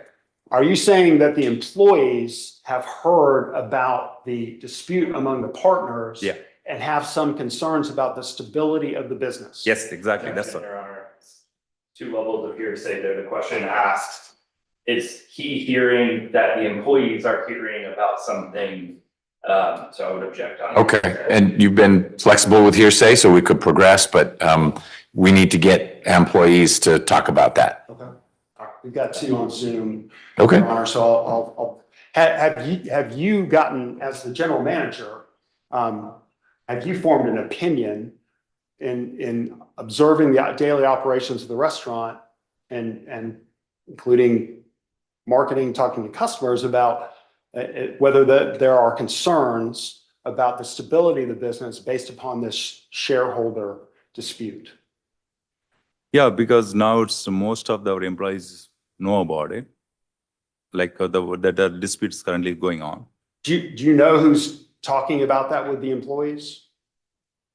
Have you ever heard any of the shareholders talking about that with the employees?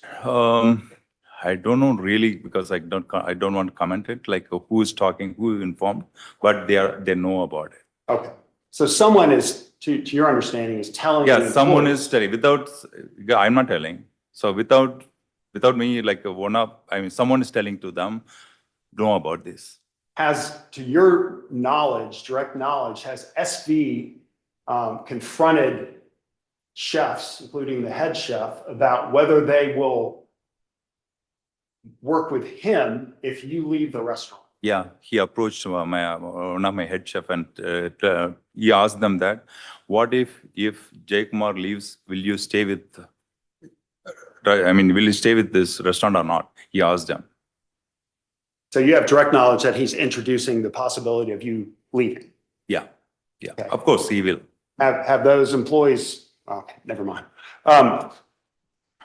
Have you arrived at a decision about whether you think you will take back the Rajni name from the Rajni, Georgia location in light of recent events? Yes, I'm considering now.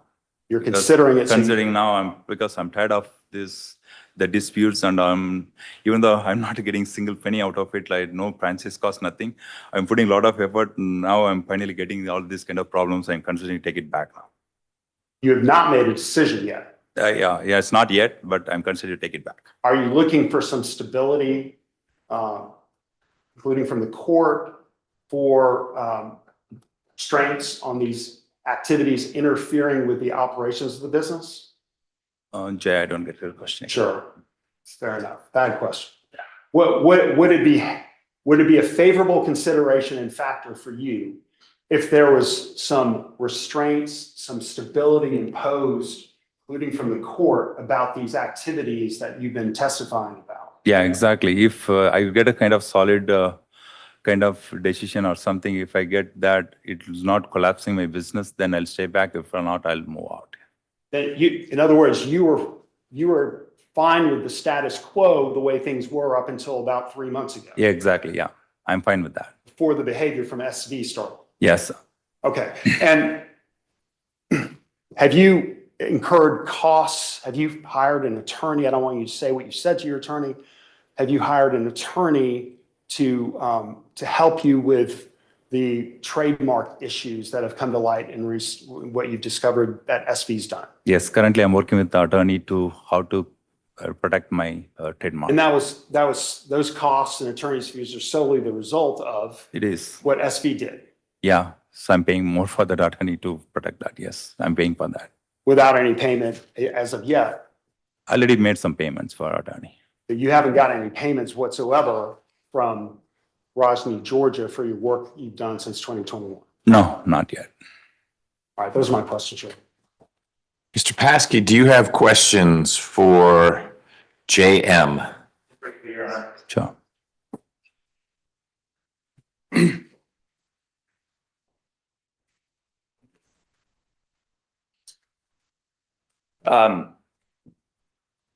Kyle Paskey, I think you've heard me introduce. I'm SV's attorney.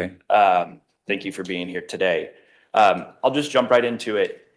You've testified that you haven't been paid by Jess Foods at all for now multiple years of work that you've been doing. Yeah. Is that correct?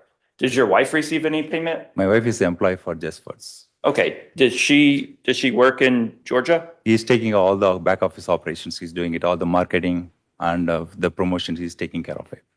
Is she doing that from Parsippany? He's doing it from Boston. Okay. He's Okay. taking care of all this promotions, marketing, and So I thought I heard you testify that you were doing all the marketing. I mean, I give him a guidance. My guidance he's doing. He's the employee. He's doing it. Okay, so she's a paid employee for doing back of the house. Back office work. Remote type Yeah. work. Yeah. Has Just Foods agreed to pay you Yeah. anything for your work? understanding that you haven't actually been paid for I it. told you, right? Initially, we had a discussion with the kind of profit sharing, then with the franchise fee and all. So then they had a problems. And then nothing worked out. Yeah. Do you have a belief as to whether, of the four, as I understand it, there's four shareholders of Just Foods. Is there one or more of the shareholders that's an obstacle to getting that agreement in place for you? All of them, they're fighting each other. So I'm not able to move anywhere. Have you had any discussions with SS about what he thinks the agreement should be with you? I discussed with all of them, everyone, not only SS, SS, SP, ER, and like, what is it called, Ram Kumar, all of them. Okay. Do you have a sense as to whether one of them is going to be more favorable with you versus the other one, or is it kind of you just don't know where everybody's at? Like, not favorable, they're fighting each other. It's like all of them, they're fighting each other. I got in between, like I'm not able to move anywhere. Okay. How many days a month are you in Georgia, boots on the ground in the Rajni Swanee location? Almost like when the restaurant, when we open, like when the designing phase, I come almost like a month in once or 2 months in once. When the restaurant start opening, I'll almost like a month in 2 times, 3 times I'm here. Okay, so training all the employees, getting everything set up, you're here. My employees trained over there. All these chefs I trained over there. They came from New Jersey. New with you? Jersey to here, yeah. Okay, so first couple of months we're opening the restaurant, you're there all the time, Yeah. and then kind of tapers off. So because I implemented the SOPs. Yeah. Because I don't travel to my Wisconsin. I don't travel to Pennsylvania. Okay, my SOPs are there. It's working. The system is working. Yeah. So you have a lot of restaurants, busy guy. Yeah. You've elevated above running a single restaurant, right? Yeah. Okay. So my question for you as it pertains to the testimony about my client's behavior is, are you physically in the restaurant when this stuff happens? Yeah, I was there 2 times. Two times. All right. In total, so you mentioned about how SV will come into the restaurant, he'll order food, perhaps demand discounts on that food, and then maybe leave without paying the bill and square up later. Is that fair? And he leave without the bill. Like we have many instances without paying. All the shareholders, they come and pay, but he don't pay. And we have the bills. You have the bills. We have the bills. Does he ever come back later and square them up, like pay them? We have to make many follow-ups for that. Yeah. A lot of follow-ups. But it happens sometimes? Sometimes, but still, most of them may not. Tell me what is the annual projected for 2025? Okay. Or 2026, sorry. I forget that we're in 2026 now. How much revenue do you think that Rajni and Sawani will do in 2026? What are you projecting? Like 2026? Yeah. We hope that probably like a 20% be close to 200,000 is a net profit I'm talking about. What about revenue? Do you know what the total revenue number would be? It's like close to 2.3 million. All of the checks combined that SV has not paid. Okay. How much, estimate for me, how much are they? That doesn't matter. But You can explain your answer because in some ways it doesn't matter. It's You're fine right. for that. But his question was, give me a dollar amount. And you can see where he's going because you've got $2.3 million and presumably SV's not ordering $1 million worth of naan. Thanks for that. Yeah. The reason is for a COGS calculation, cost of goods sold, each and every penny is important for us. To track it, what is the food cost? What is the variable cost? What is the fixed cost? What is the miscellaneous cost is important for us. To do that, this number is important for me. For that purpose, important for me. But he comes like, you asking me that, like, it's say like per month on an average, like, $150, $200. okay, so maybe over a year, $1,500? And along with that, the catering, like his friends and families, he brings the catering, like every time we need to follow up and get the cost back again. That close to like, $2,000, $3,000. If you don't mind, I'd like to address the catering separately, but I appreciate your approach as a business person. I think that's a prudent approach. Every dollar matters, right? Like it's important, it matters. My question is that $1,500 of not paying $1,500 worth of checks in a year, is that going to ruin the business? Is the business going to go under because he didn't pay $1,500 worth of checks? It's not a ruin the business. It's like it's a kind of culture. It's breaking the culture. My senior manager thinks that this is how you run the business because they are taking advantage of me. Like everyone getting paid. Like one of the guys not getting paid. He thinks that like the culture is breaking. The SOP is breaking. Gotcha. It undermines your authority in your system if he doesn't pay, in your opinion. I don't get your question. Withdrawn. Do you own any other restaurants in Georgia? Yeah, I own other restaurants. Okay, In the state of Georgia? Yes. what other restaurants do you own in Georgia? Sri Rangam's veg restaurant. I own it. Okay, where is that located? That's located as Yeah, can you spell the name of the restaurant? Sri Rangam. SRIRANGAM.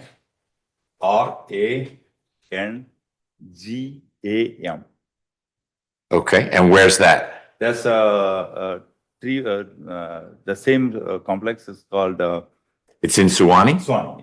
It's very close to Rajni. Very close. Okay. But that's a kind of a vegan restaurant. Vegan.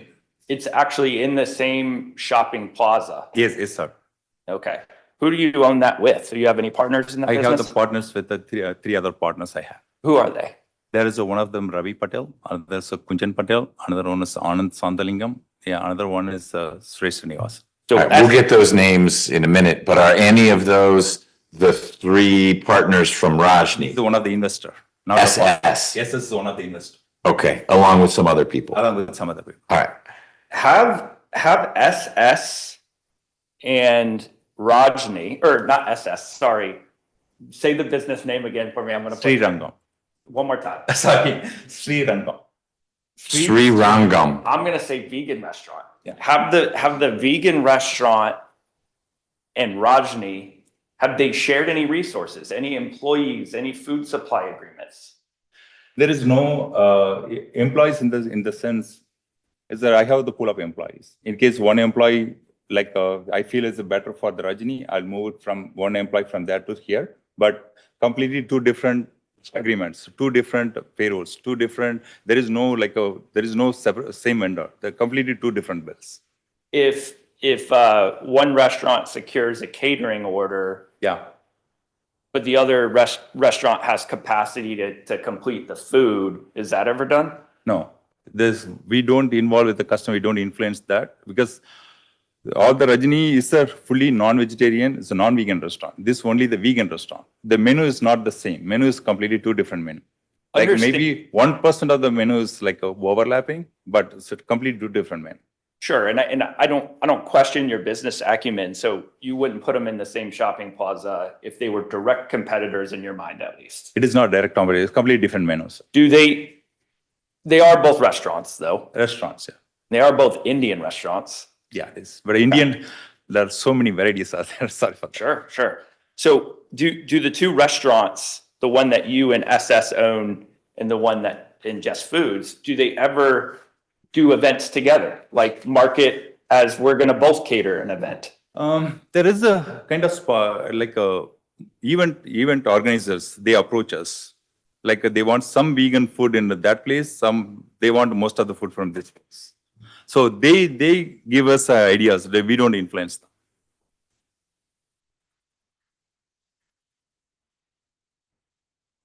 I want to show you well, first of all, is that the only restaurant related business that you own in Georgia? There's only one, yeah. Okay, what is Rajni Foods Inc.? That's a food, like I created the company for my own purposes. Like what the reason is, initially, let me tell you the story that initially the Jess Foods they have the problem with the fighting each other. Then I created that company to run on run in the sense, I want to have an operating agreement with them. I told them that this completely owned by Rajni Indian Food. I created a holding company. You guys can invest in this company. That purpose is created. But after that, there's a lot of things, court and case was going on. I dropped that option. Just company created just like that. It's not using for anything. So that's not an operating entity? No, it's not operating at all. And then what about Rajni Foods and Supply LLC? So we are purchasing all these supplies and all, like the local purchases. we want to create a kind of company, it's a warehouse company. Warehouse, so we want to buy for wholesale, we want to dump it, so we want to distribute across all the company. So we just created, but we are not using it, just created it. It's just for no use for that company. Does Rajni or does Just Foods purchase anything from any entity that you own, foods, equipment? Is there any agreement? Do you have any financial benefit from the operation of Just Foods? I just gotta object to that. There's like 4 questions in there. I don't know if you can answer them properly Just- or understand them. Just answer the last question and I'll withdraw that. Okay. The last question is there any indirect way that you are receiving a benefit from the operation of Just Foods? No other way. Like I'm not receiving any incorrect way of getting from Just Foods. Unless until in case, let's say some of the groceries, we send it from some specialized foods. We send it from New Jersey location. For that, we might have got invoice for that. But other than that, we don't get any direct benefit from Just Foods. Okay. I want to show you what I'm marking as plaintiff's exhibit. I'm going to mark it as 3, Your Honor, because I already marked it thinking I would need 1 or 2. Okay, plaintiff's 3 it is. As 3, Your Honor, may I approach? Sure, you both can approach the witnesses. Your Honor, would you like a copy of this? Because I know my exhibits that I sent to you weren't in any type of order because I didn't at the time know what I was going to tag. Would you appreciate a copy of this? Yes, I'm sorry, I didn't hear, I was trying to find it on there. Yeah. Is it already in your universe of exhibits? It is, Your Honor, but you'll have to scroll towards the end. Your exhibits, I just have a PDF that's a bunch of numbers. This is in it? This is in there, Okay. yes, Your Honor. If I may, Your Honor, this is, I think, what the electronic version. Looked like, yeah, it might not be as good as what I brought today. It's completely unintelligible, so we Okay, haven't seen it. okay, well, now you can show it to them and we'll see if you have any objections. It's where in here? This thing is 48 pages long. Your Honor, I just provided a copy. Okay, but just so I can see what it looks like on the screen, where is it in there? I think it's the. Thank you. The 5th or 6th, the last page, but as opposing counsel just said, I guess when I scanned it in to send it to your.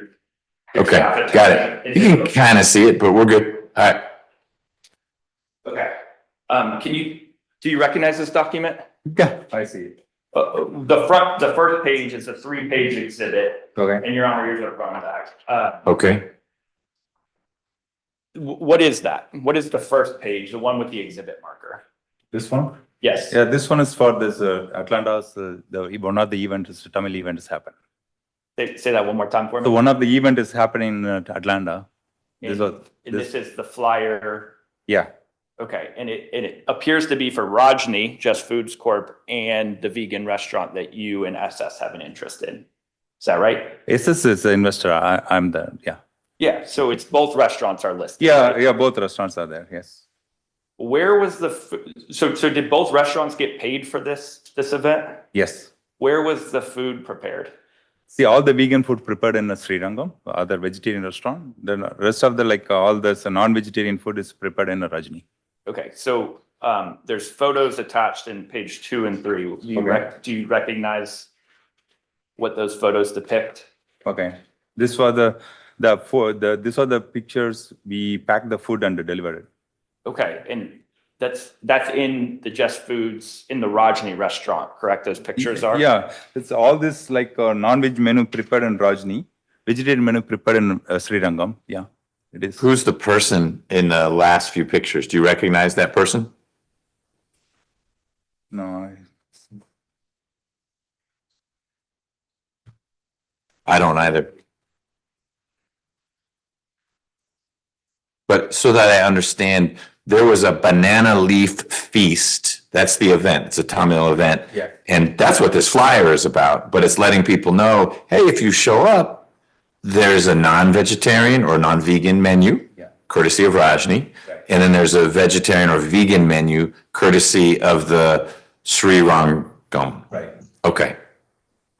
And it's your testimony today that none of the vegan food was prepared by Rajni. That's against policy.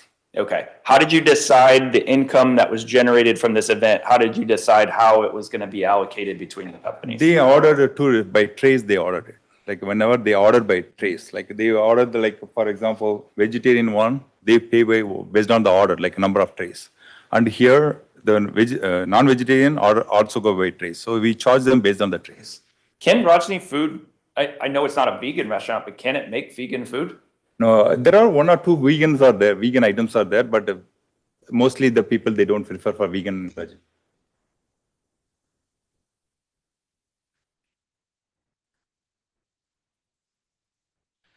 Okay, just one more question. I want to talk about the catering a little bit. Sure.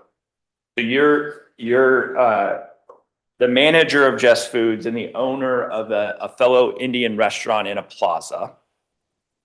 Can you understand why somebody might be concerned that if they brought a catering order to you, might not go to Rajni, might go to the other restaurant?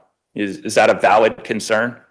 I don't get your question. You have a bit of a conflict of interest, right? You're not getting paid anything off of a catering order that goes to Rajni, but you are in fact benefiting from a catering order that goes to the vegan restaurant. That other restaurant, Sri Rangam, is not operated by me. It's operated by my other partner. His name is Ravi Patel. He's operating. But you get a financial interest if that catering order goes down the street. But I'm not involving day-to-day business over there. I'm involving Rajni. Okay.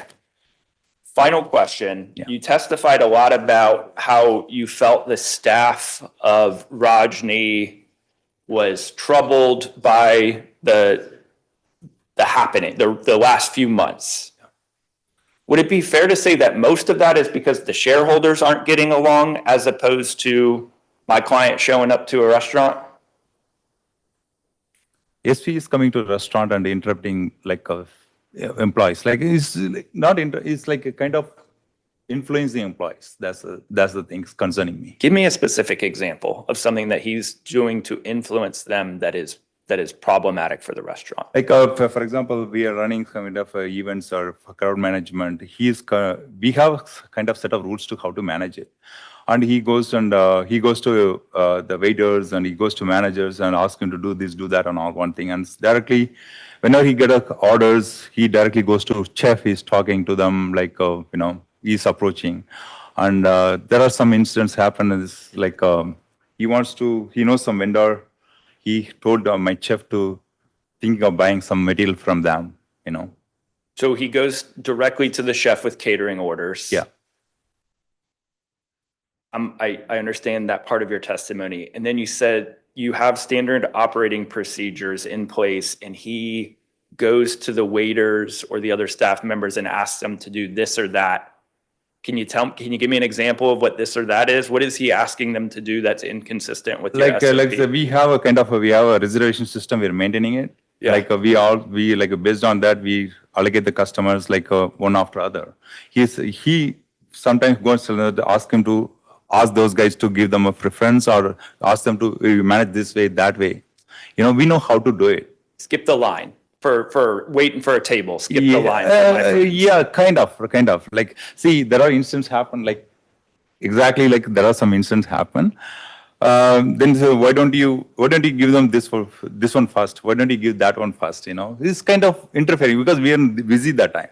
So our guys we follow that, but someone comes and tell that is collapsing it, right? So if he pays for all of his meals when he's there and he stops interfering with how the restaurant is being run, the employees will be content. As long as he's not interrupting the business, he's like paying that. I mean, if he doesn't collapse our SOPs, we are good with that. No problem. Like other set orders. Your Honor, I would tender Exhibit 3 into evidence. Any objection to Plaintiffs 3, the flyer for the banana leaf feast and accompanying photos? There you are. So Plaintiffs 3 is admitted. That's all the questions I have for you. Thank you so much. Thank you. All right. Do you have any redirect? One follow real quick. Sure. The deal that you described at length or lack thereof with Jess Foods in Rajni, Georgia, you have no formal, you're not getting paid, etc., right? Is that the same relationship you have with Srangam? Are you getting paid by? I know. I have a proper agreement with them. You have a proper operating agreement with them. Okay. A written agreement. Written, because I learned the lesson. Okay. Yeah. Okay. But you're not favoring one business over. No, no, not at all. You want them both to succeed. Sorry? You want them both to succeed. Yes, yeah, yeah. And there's no Sarangam in New Jersey, right? No Srirangam Jess. But the Raji name is the one that you hope to grow Yeah, yeah. in Georgia and beyond. Yeah, Georgia and beyond, yes, yeah. Thank you. All right. Thank you, sir, for your testimony. You're free to step down. We're going to take a quick break to give our court reporter a break. We've been going for 2 hours. I'll be back in about 5 minutes. I think you said you had a couple witnesses online. We can take the witnesses in whatever order you want. If it's a virtual witness, I trust you checked with Mr. Paskey that he's okay with, he's nodding his head. He's usually reasonable about that. But we can go wherever you want to go next. We've got a little less than an hour left for today. I'm gonna make some decisions to facilitate things. Okay. All right. I'll be back in a sec. Thank you, Norman.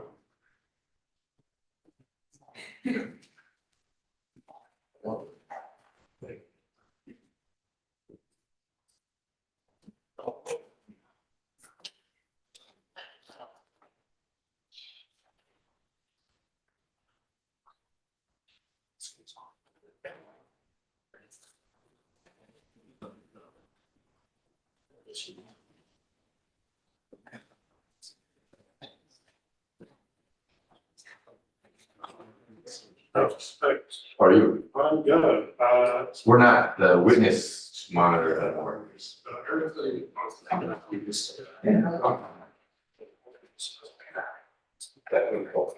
Yeah, but I didn't know if you guys would stack separately. Yeah. Okay, yeah, we can start line.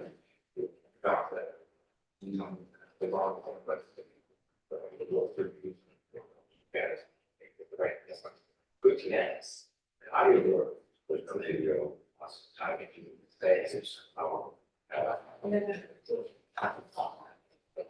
Where it is, spot like this, but so the video is not. Then I'll do like.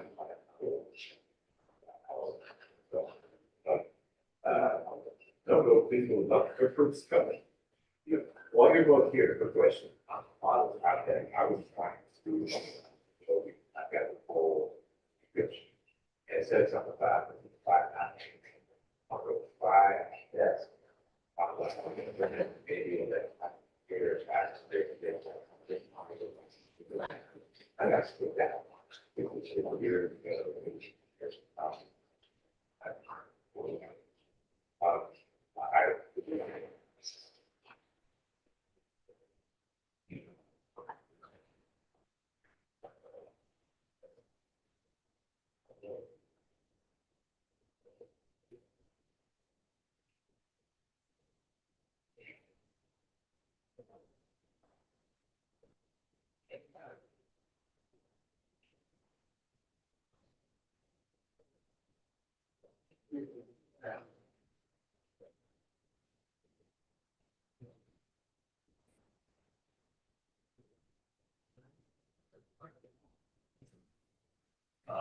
I want to do is,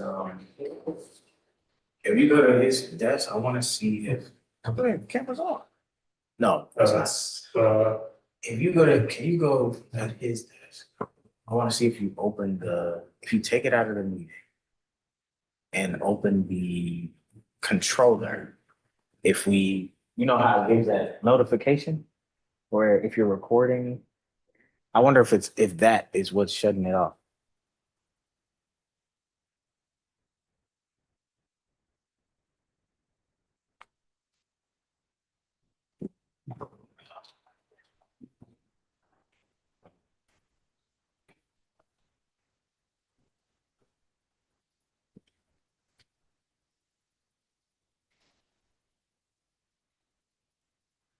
That's okay. So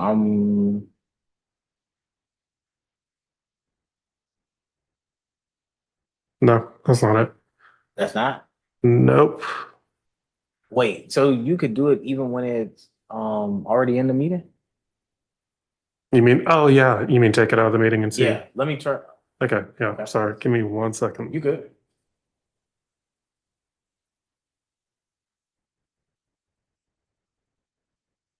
Ah, You might have to do what's the ID? The ID is 913-298-9538. And that's it. Passcode.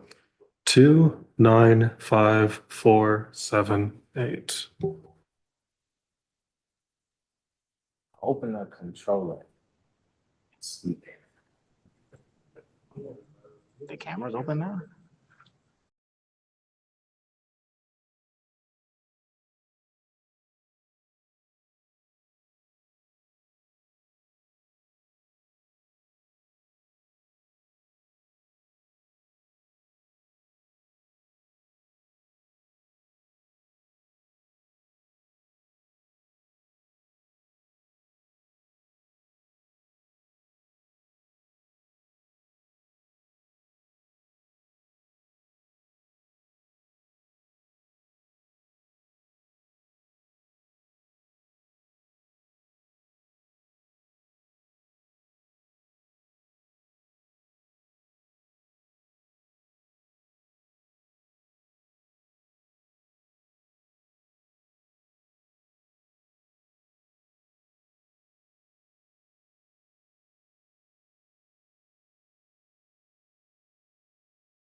Goes back.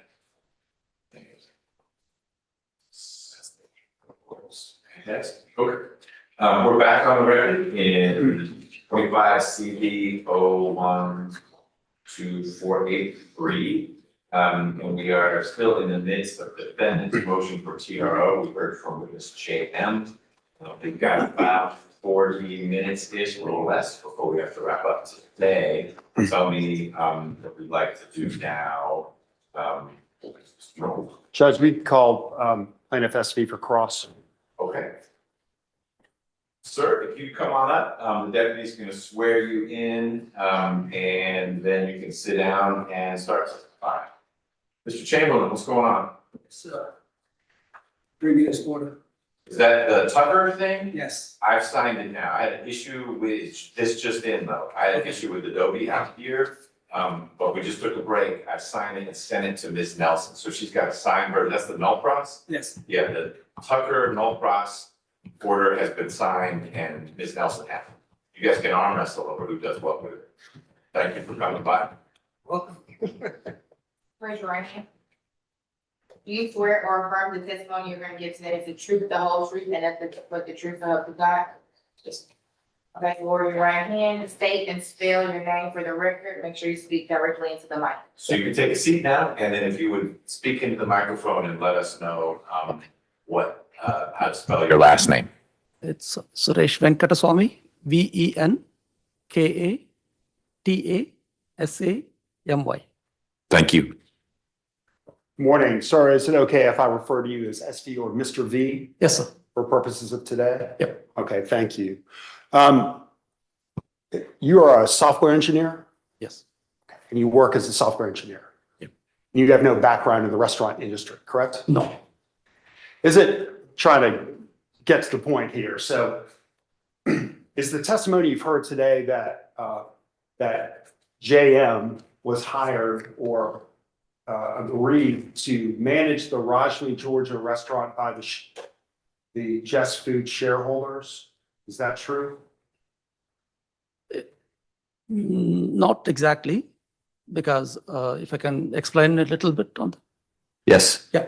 So the thing is, when we started, as Jay mentioned, like, so we were talking about multiple models, how to operate this, the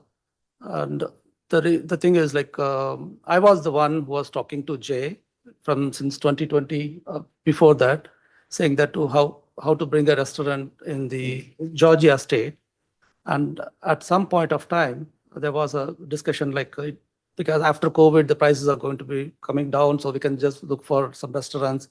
Well, let me ask you this. Yeah. You're familiar with Jay Kumar? Yes. From his restaurant in New Jersey? Yes. You've been there? Yes. Good food? Yep. The Rajni name was popular there? Yes. And so you were in agreement, or you even proposed, that there be a franchise location of Rajni here in Georgia, right?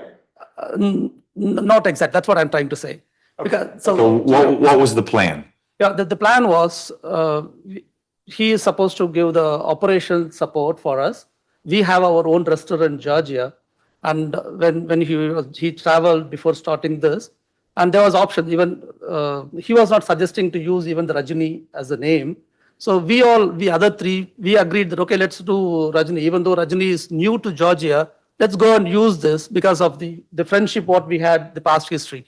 That's how it started. There was an agreement among the three shareholders for Jess Foods and Jay Kumar, JM, that the Rajni Indian cuisine name would be used for the restaurant in Georgia, correct? Yes, yes, And it was the same name as the one in New Jersey.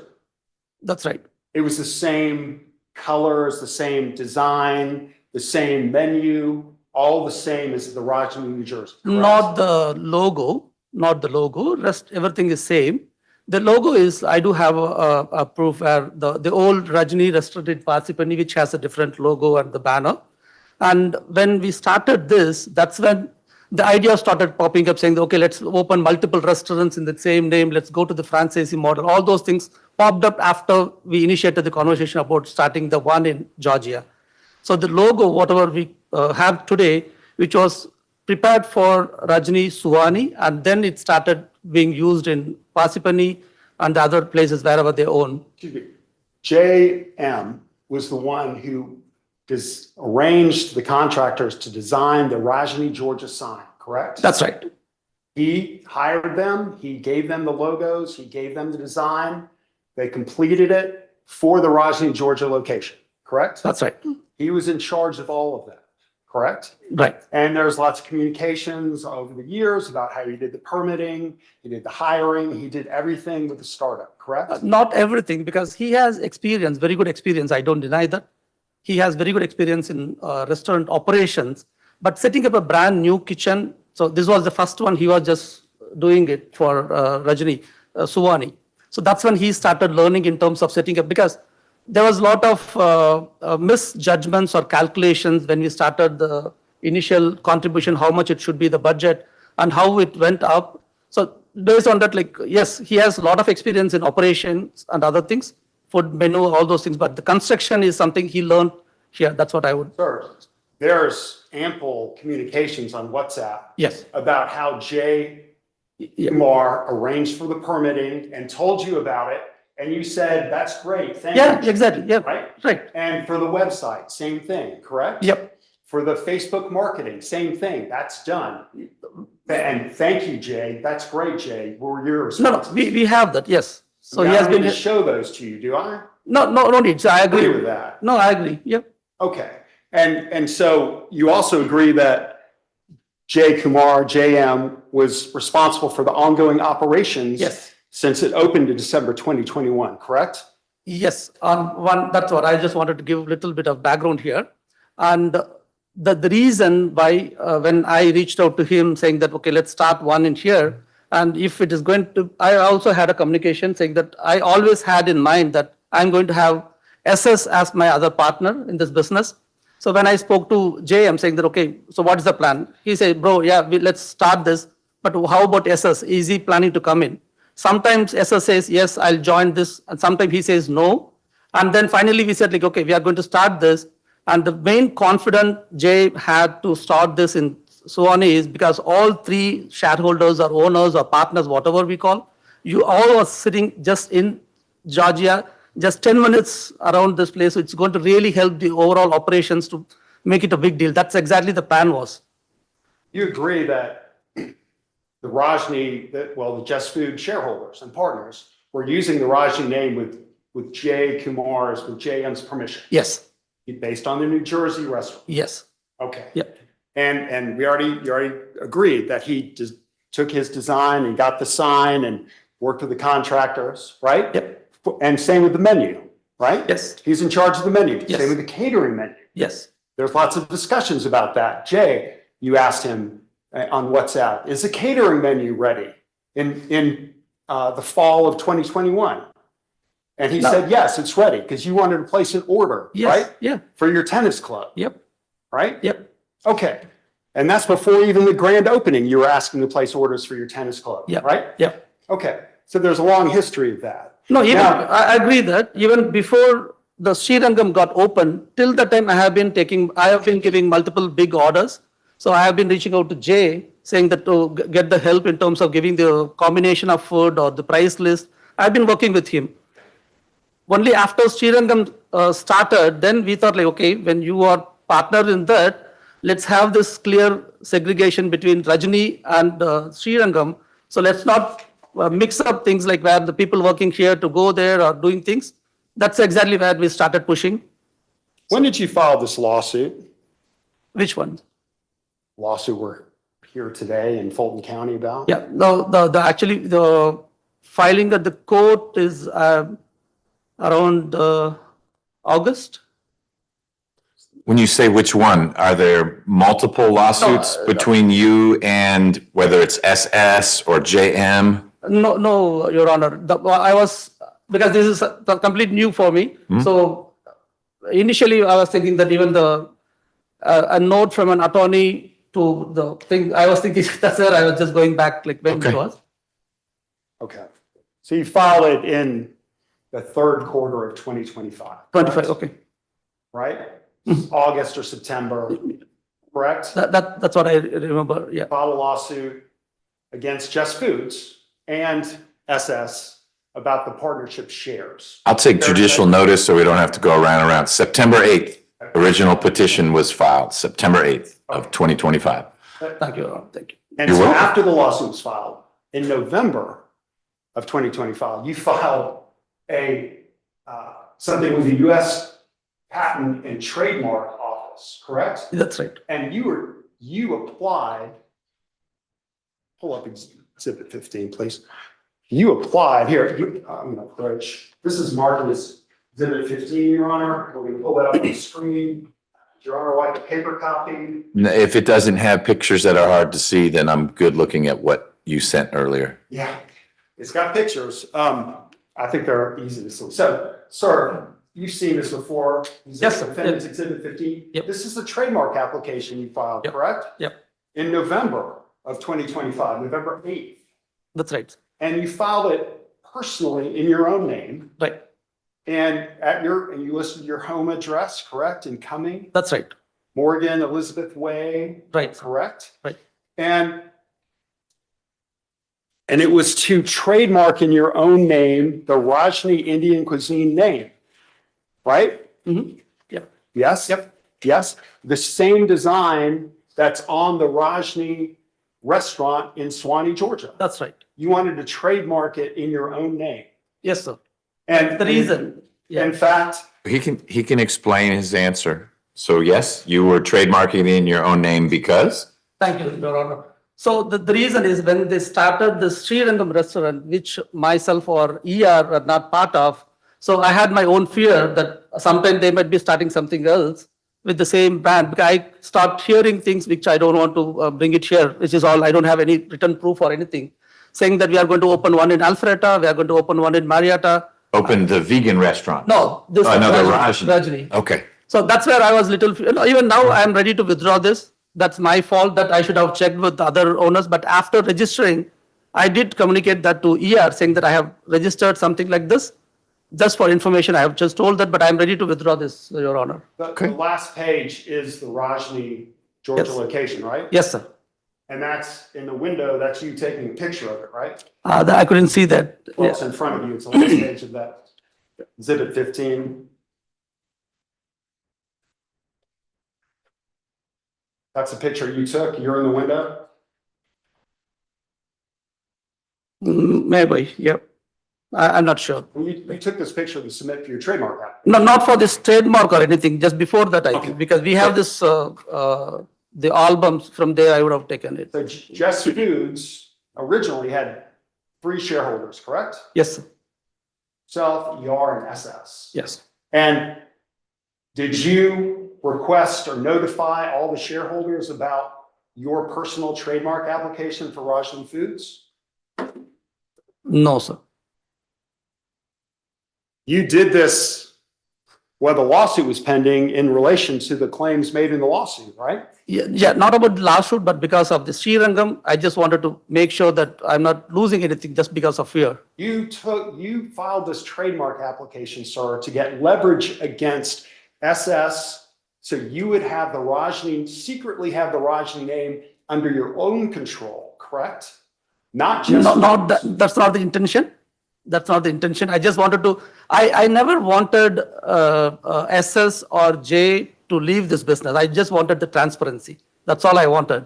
Did you do the application all by yourself or Yes, did you have a lawyer help No, you? I did it on my own. Yeah.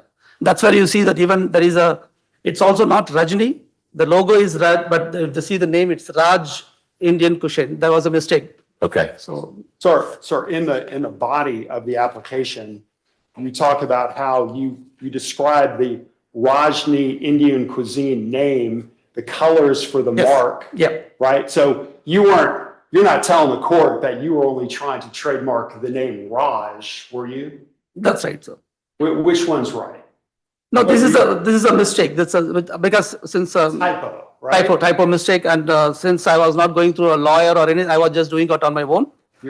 But one thing which I was very specific is I was not claiming anything which is saying that nobody can use this other states, or that was not my intention. You filed a trademark for the Rajni Indian cuisine name, Yes, sir. not Raj, right? Yeah, Just that's so the right. record's clear. Yep. That was your intention.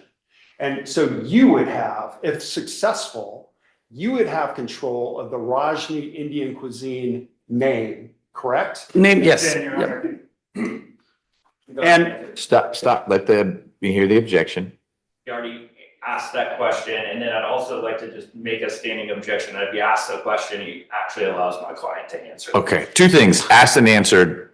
Second, while on cross-examination, a witness does need to answer yes, no, maybe, I don't know, that witness is always entitled to explain, and you've been doing a little stifling of SV. So ask your question, take a breath, and we'll see if SV has more to say than yes or no. All right. you did not talk about this trademark application with Jay Kumar, did you? No. And it was your understanding that JM believed that that was his intellectual property. Isn't that right? Not only that, because I lost the trust at that point of time because even though we had the conflict since 2021 with the other shareholder SS, but my only trust was JM. Only because of him, I was just continuing supporting that, continuing the operations, supporting or getting catering orders, all those. When they started hiding that they are opening another restaurant next to our building, which is Srirangam, then I started realizing, okay, now I am being fooled that I can't trust JM, so let's make it like tomorrow, what if they wanted to take this out or if they want to open something else, at least I'll have some hold. That's what I was thinking. You wanted some leverage. Yeah, but as I said, like I'm ready to withdraw this if that is yeah. You wanted some leverage, but now that that secret effort to get the trademark has been discovered, you're willing to withdraw. No, I know, sir. I know this is going to come up because since the only thing is, since the Rajni is being executed as a corporate, as whatever JM was mentioning, since they have not done this, I would have transferred this to JM. I don't have, because I have other things to do. So You had no complaints about, well, from 2021 to the current date, about how JM was acting as the general manager and running and overseeing Rajni, Georgia, correct? overseeing Rajni, no, I don't have a concern. No. He was fair to say he was well equipped to do it, and you thought he was doing a good job. Yes, no doubt about it. Yep. Okay. And was there any reason that you, someone who has no background in restaurants or the food industry, or any shareholder should meddle with the ongoing day-to-day operations of the business? Not exactly, sir, because yes, I don't have. First, before you explain? Well, he said not exactly, and then he's going Not to exactly, explain. that's what, because the reason is, yes, I might not have a restaurant experience, but so even like when JM started his first business in Parsippany, so even that time I was consulted whether I want to be part of that. And even when I went to in 2016, when I moved back to India, I was just talking to him saying that opening a fine dine restaurant in India, I was doing all those stuff with JM. So it's not that I don't have it, but I always had that interest to get into this catering and the restaurant industry.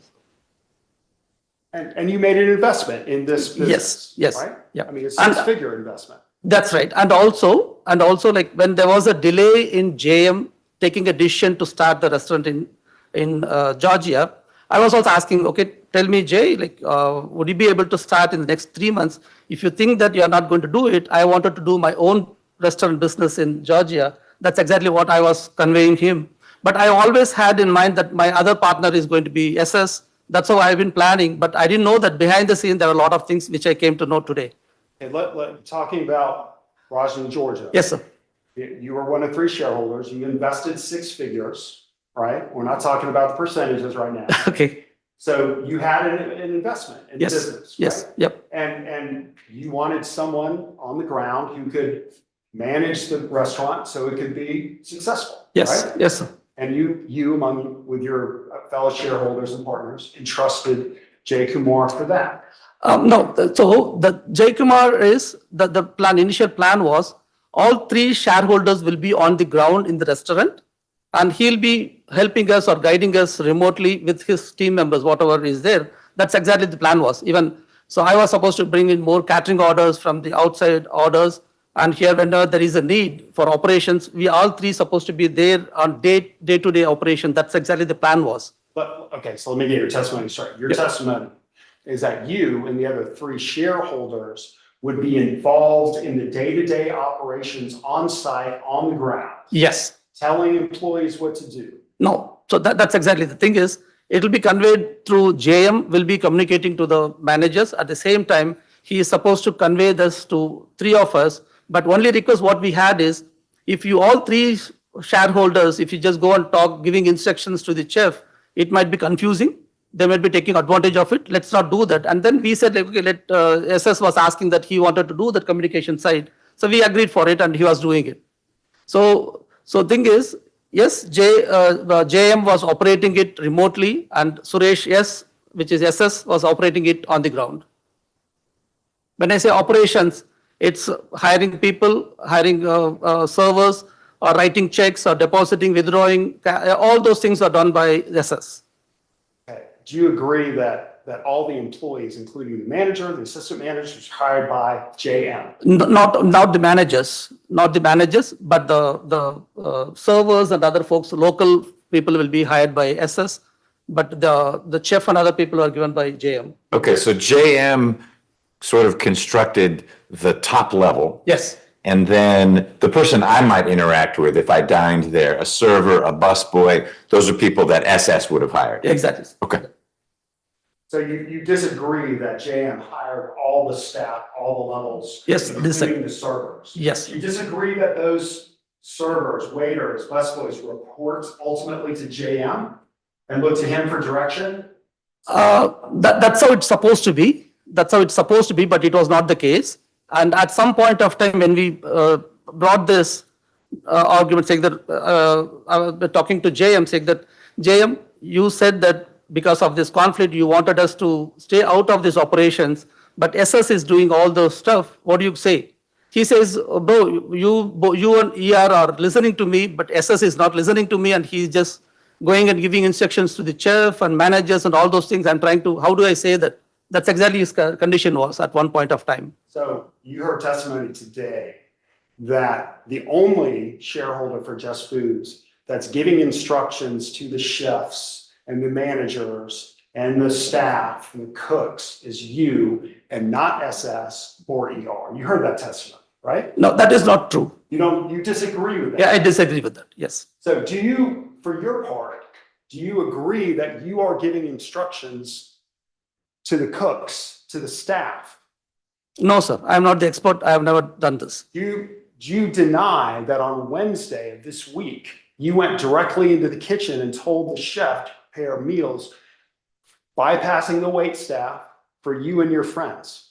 No, sir, that is not true. That is not true. Yes. So if the managers and the chefs say otherwise, that they're not accurate? Yes, that is not accurate. So that didn't happen Wednesday.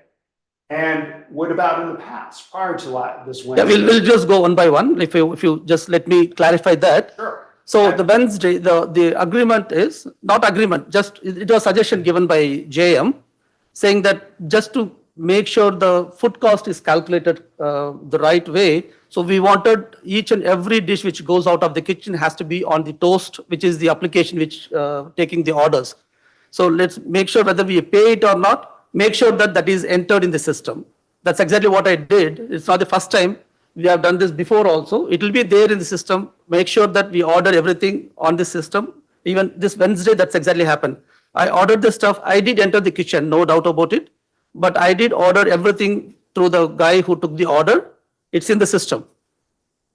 And Can you take down, unless you're still using it, the exhibit that's up? can you take that down? Thanks.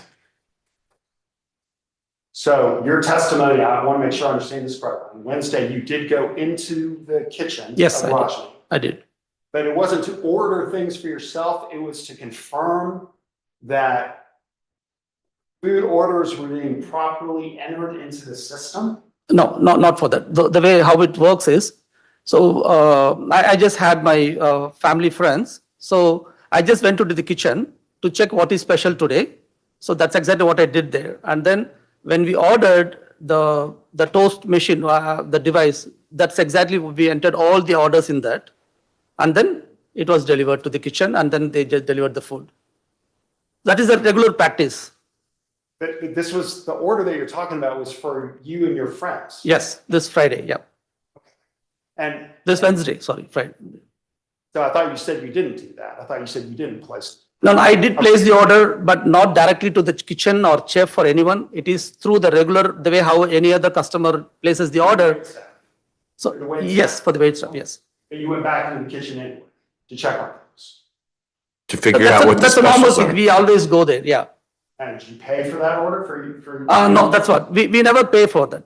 You never. We never, the reason is, we just, okay, we want to make sure that food calculation is done so that will be in the system. So whenever in the month end, the operational agreement, whatever the SOS or whatever the standard operating procedure which is supposed to be discussed on a monthly or quarterly basis, which should come up, okay, this particular partner had this outstanding bill, which should be settled when is distribution, that's what the agreement initially we had. So in other words, you placing this order, confirming it was placed for you and your friends, and then not paying is your way of making sure that the safety checks and balances work in the system. Is that right? That's not what he said. He said, look, I ordered it the way you're supposed to order. It's in the system. If there were a written operating agreement monthly, they kind of even it out. You had $400. He had $200. And the third guy, ER, had $100. But by getting it entered into the system, there is a record for all time to say, this is when SV comes in and orders stuff. He doesn't pay for it, but there is a tab. It's like putting it on his tab, is how I'm understanding this. And Exactly, so sir. that's what he made sure happened, is that he made sure his order was put on his tab so that if and when a reckoning happens, it doesn't sound like it's happening, there's SV's tally, there's SS tally, and it may well be that RK has a tally as well.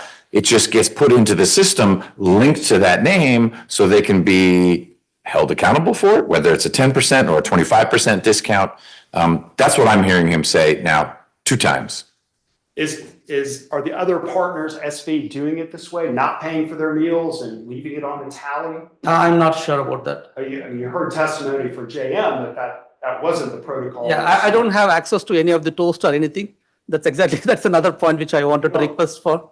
Sorry, go ahead. Sorry, sir. No, that's sorry. I don't have access to the toast machine which SS or JM has access to. So I can't comment on that. Your testimony is that there's not a standard practice where even the shareholders and owners pay for their meals with a 10% discount at the time that they place and eat their meals. That's not your understanding. No. See, the agreement was make sure that don't directly order to the kitchen. Make sure that is entered in the system. We'll calculate it. That's exactly the agreement was. And your testimony is that you're not telling the wait staff what to do. No. And so if they said that you were insisting on deviating from the system just for you and your family and friends, that would be inaccurate. That's right. Because you're not doing that. No, sir. You're not asking for special favors for you and your family and friends, different than the other shareholders. No, sir. And so is it your testimony that the staff at Rajni is used to your interactions and your interactions are consistent with what the other shareholders are doing, so they would have no complaints about it? Yes, sir. So the one thing is, so this is whenever I bring my family, I will not pay. But if I bring my other friends or someone, I make sure that I pay that. I used to pay that and go. You can just check with the other managers. So if it is my family, if my wife, kids, or my relative, I'm bringing someone, yes, then in that case, I wouldn't have paid it. But still, it will be in the system. Okay. So Right? But But when sometimes you pay and sometimes it's just in the system. Yeah. If my family, which is my wife, kids, or someone, or close relatives, if I bring them, so anyway, I have to pay the bill. So in that case, I just make sure that it's entered in the system, but I don't pay immediately. But if I get my tennis friends or someone, I make sure that I make the payment and they leave. Okay. You always make sure with your friends that the payment is made. Yes, Okay. You would never just walk out No. without paying with your friends. not friends, no. Even if it's in the system. Yes, Okay. Yeah. I misunderstood you. Yeah. So you don't do that. I don't do that. Yeah. Okay. And you don't tell the staff to give, either no gratuity or or an extra discount? No, I don't request for it, but when they're asking, okay, should I apply any discount, or just apply whatever you're applying for other stakeholder? That's what I tell them. So they just apply the discount. Okay. I don't demand saying that you have to give me this. I don't do that. You tell them it's whatever the standard discount is. Exactly, yeah. Is it 10%? Yeah, so sometimes, yeah, Shareholders? yeah. But you never ask for additional discounts? No, sir. Okay. All right. Do you believe that the shareholders, you and the others, should be telling the wait staff, is that what to do and how to operate and how to do their jobs? Is that the best use of your time and best for the business, in your opinion? Yeah, as per JM's commitment, we are not supposed to give those instructions. All three of us, we are not supposed to give that. I'm sorry, I just want to make sure I understand it's Okay. probably my interpretation. You agree, you're not supposed to do that? Not only me, all the other shareholders are three. not supposed to do, yes. Yeah, that's for the manager, the general manager, the assistant manager, they're supposed to be telling the employees how to do their job. Yes, exactly. Fair enough? Yes, So you would be okay with a rule and order that the shareholders are not involved in the day-to-day operations. Is that fair to say? that's right. Yeah.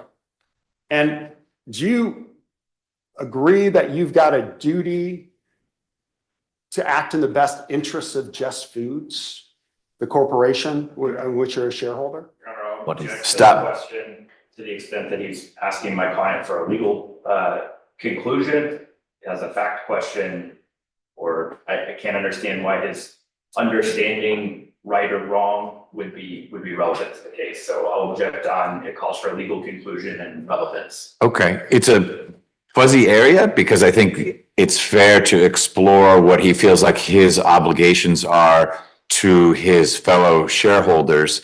None of his answers would I deem as some legal conclusion on his part. I'm obligated under statute or case law. I have a fiduciary duty. I don't think I'll hear that phrase.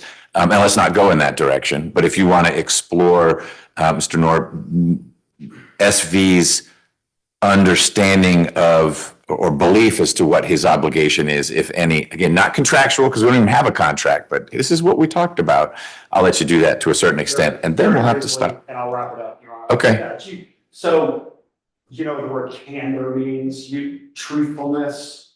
Do you agree that you have a duty to your fellow shareholders to be truthful with them about anything having to do with Just Foods Corporation? Yes, sir.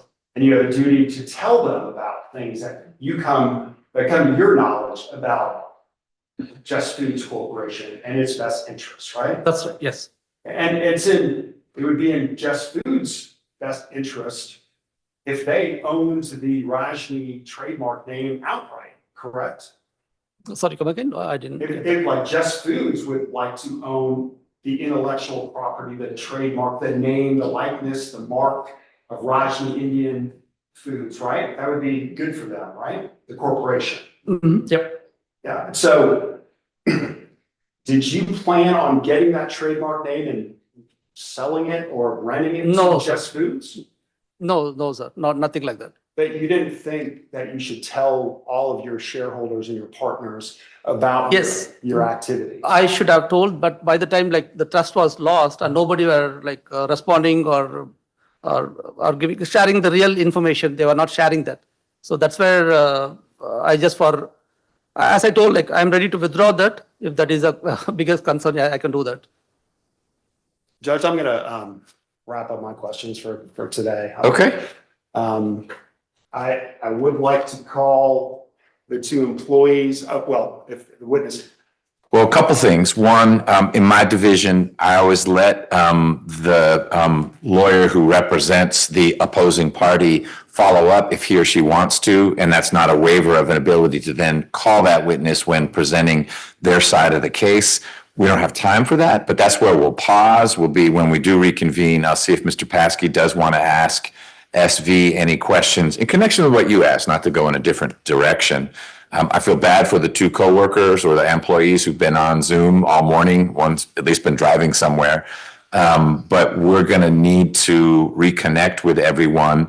What I'd ask the two of you to do, meaning counsel, is to confer, now that you know each other's pacing, at least with your witnesses, because it may flip entirely. If Mr. Paskey calls a witness, you may be 2 minutes, and Mr. Paskey may take more time. But to get a sense of how much time you need to present the rest of what you want to in support of the motion for TRO, and then Mr. Paskey, you'll now have a better sense of what you might do. And it could be just through direct examination of your own client when we reconvene, because that's where we'll reconvene. But get to Ms. Niles and me that time estimate so we can find a window that works with your schedule and your witness's schedule, but it will be next week. In looking at this trial calendar, there'll be time next week to make that happen.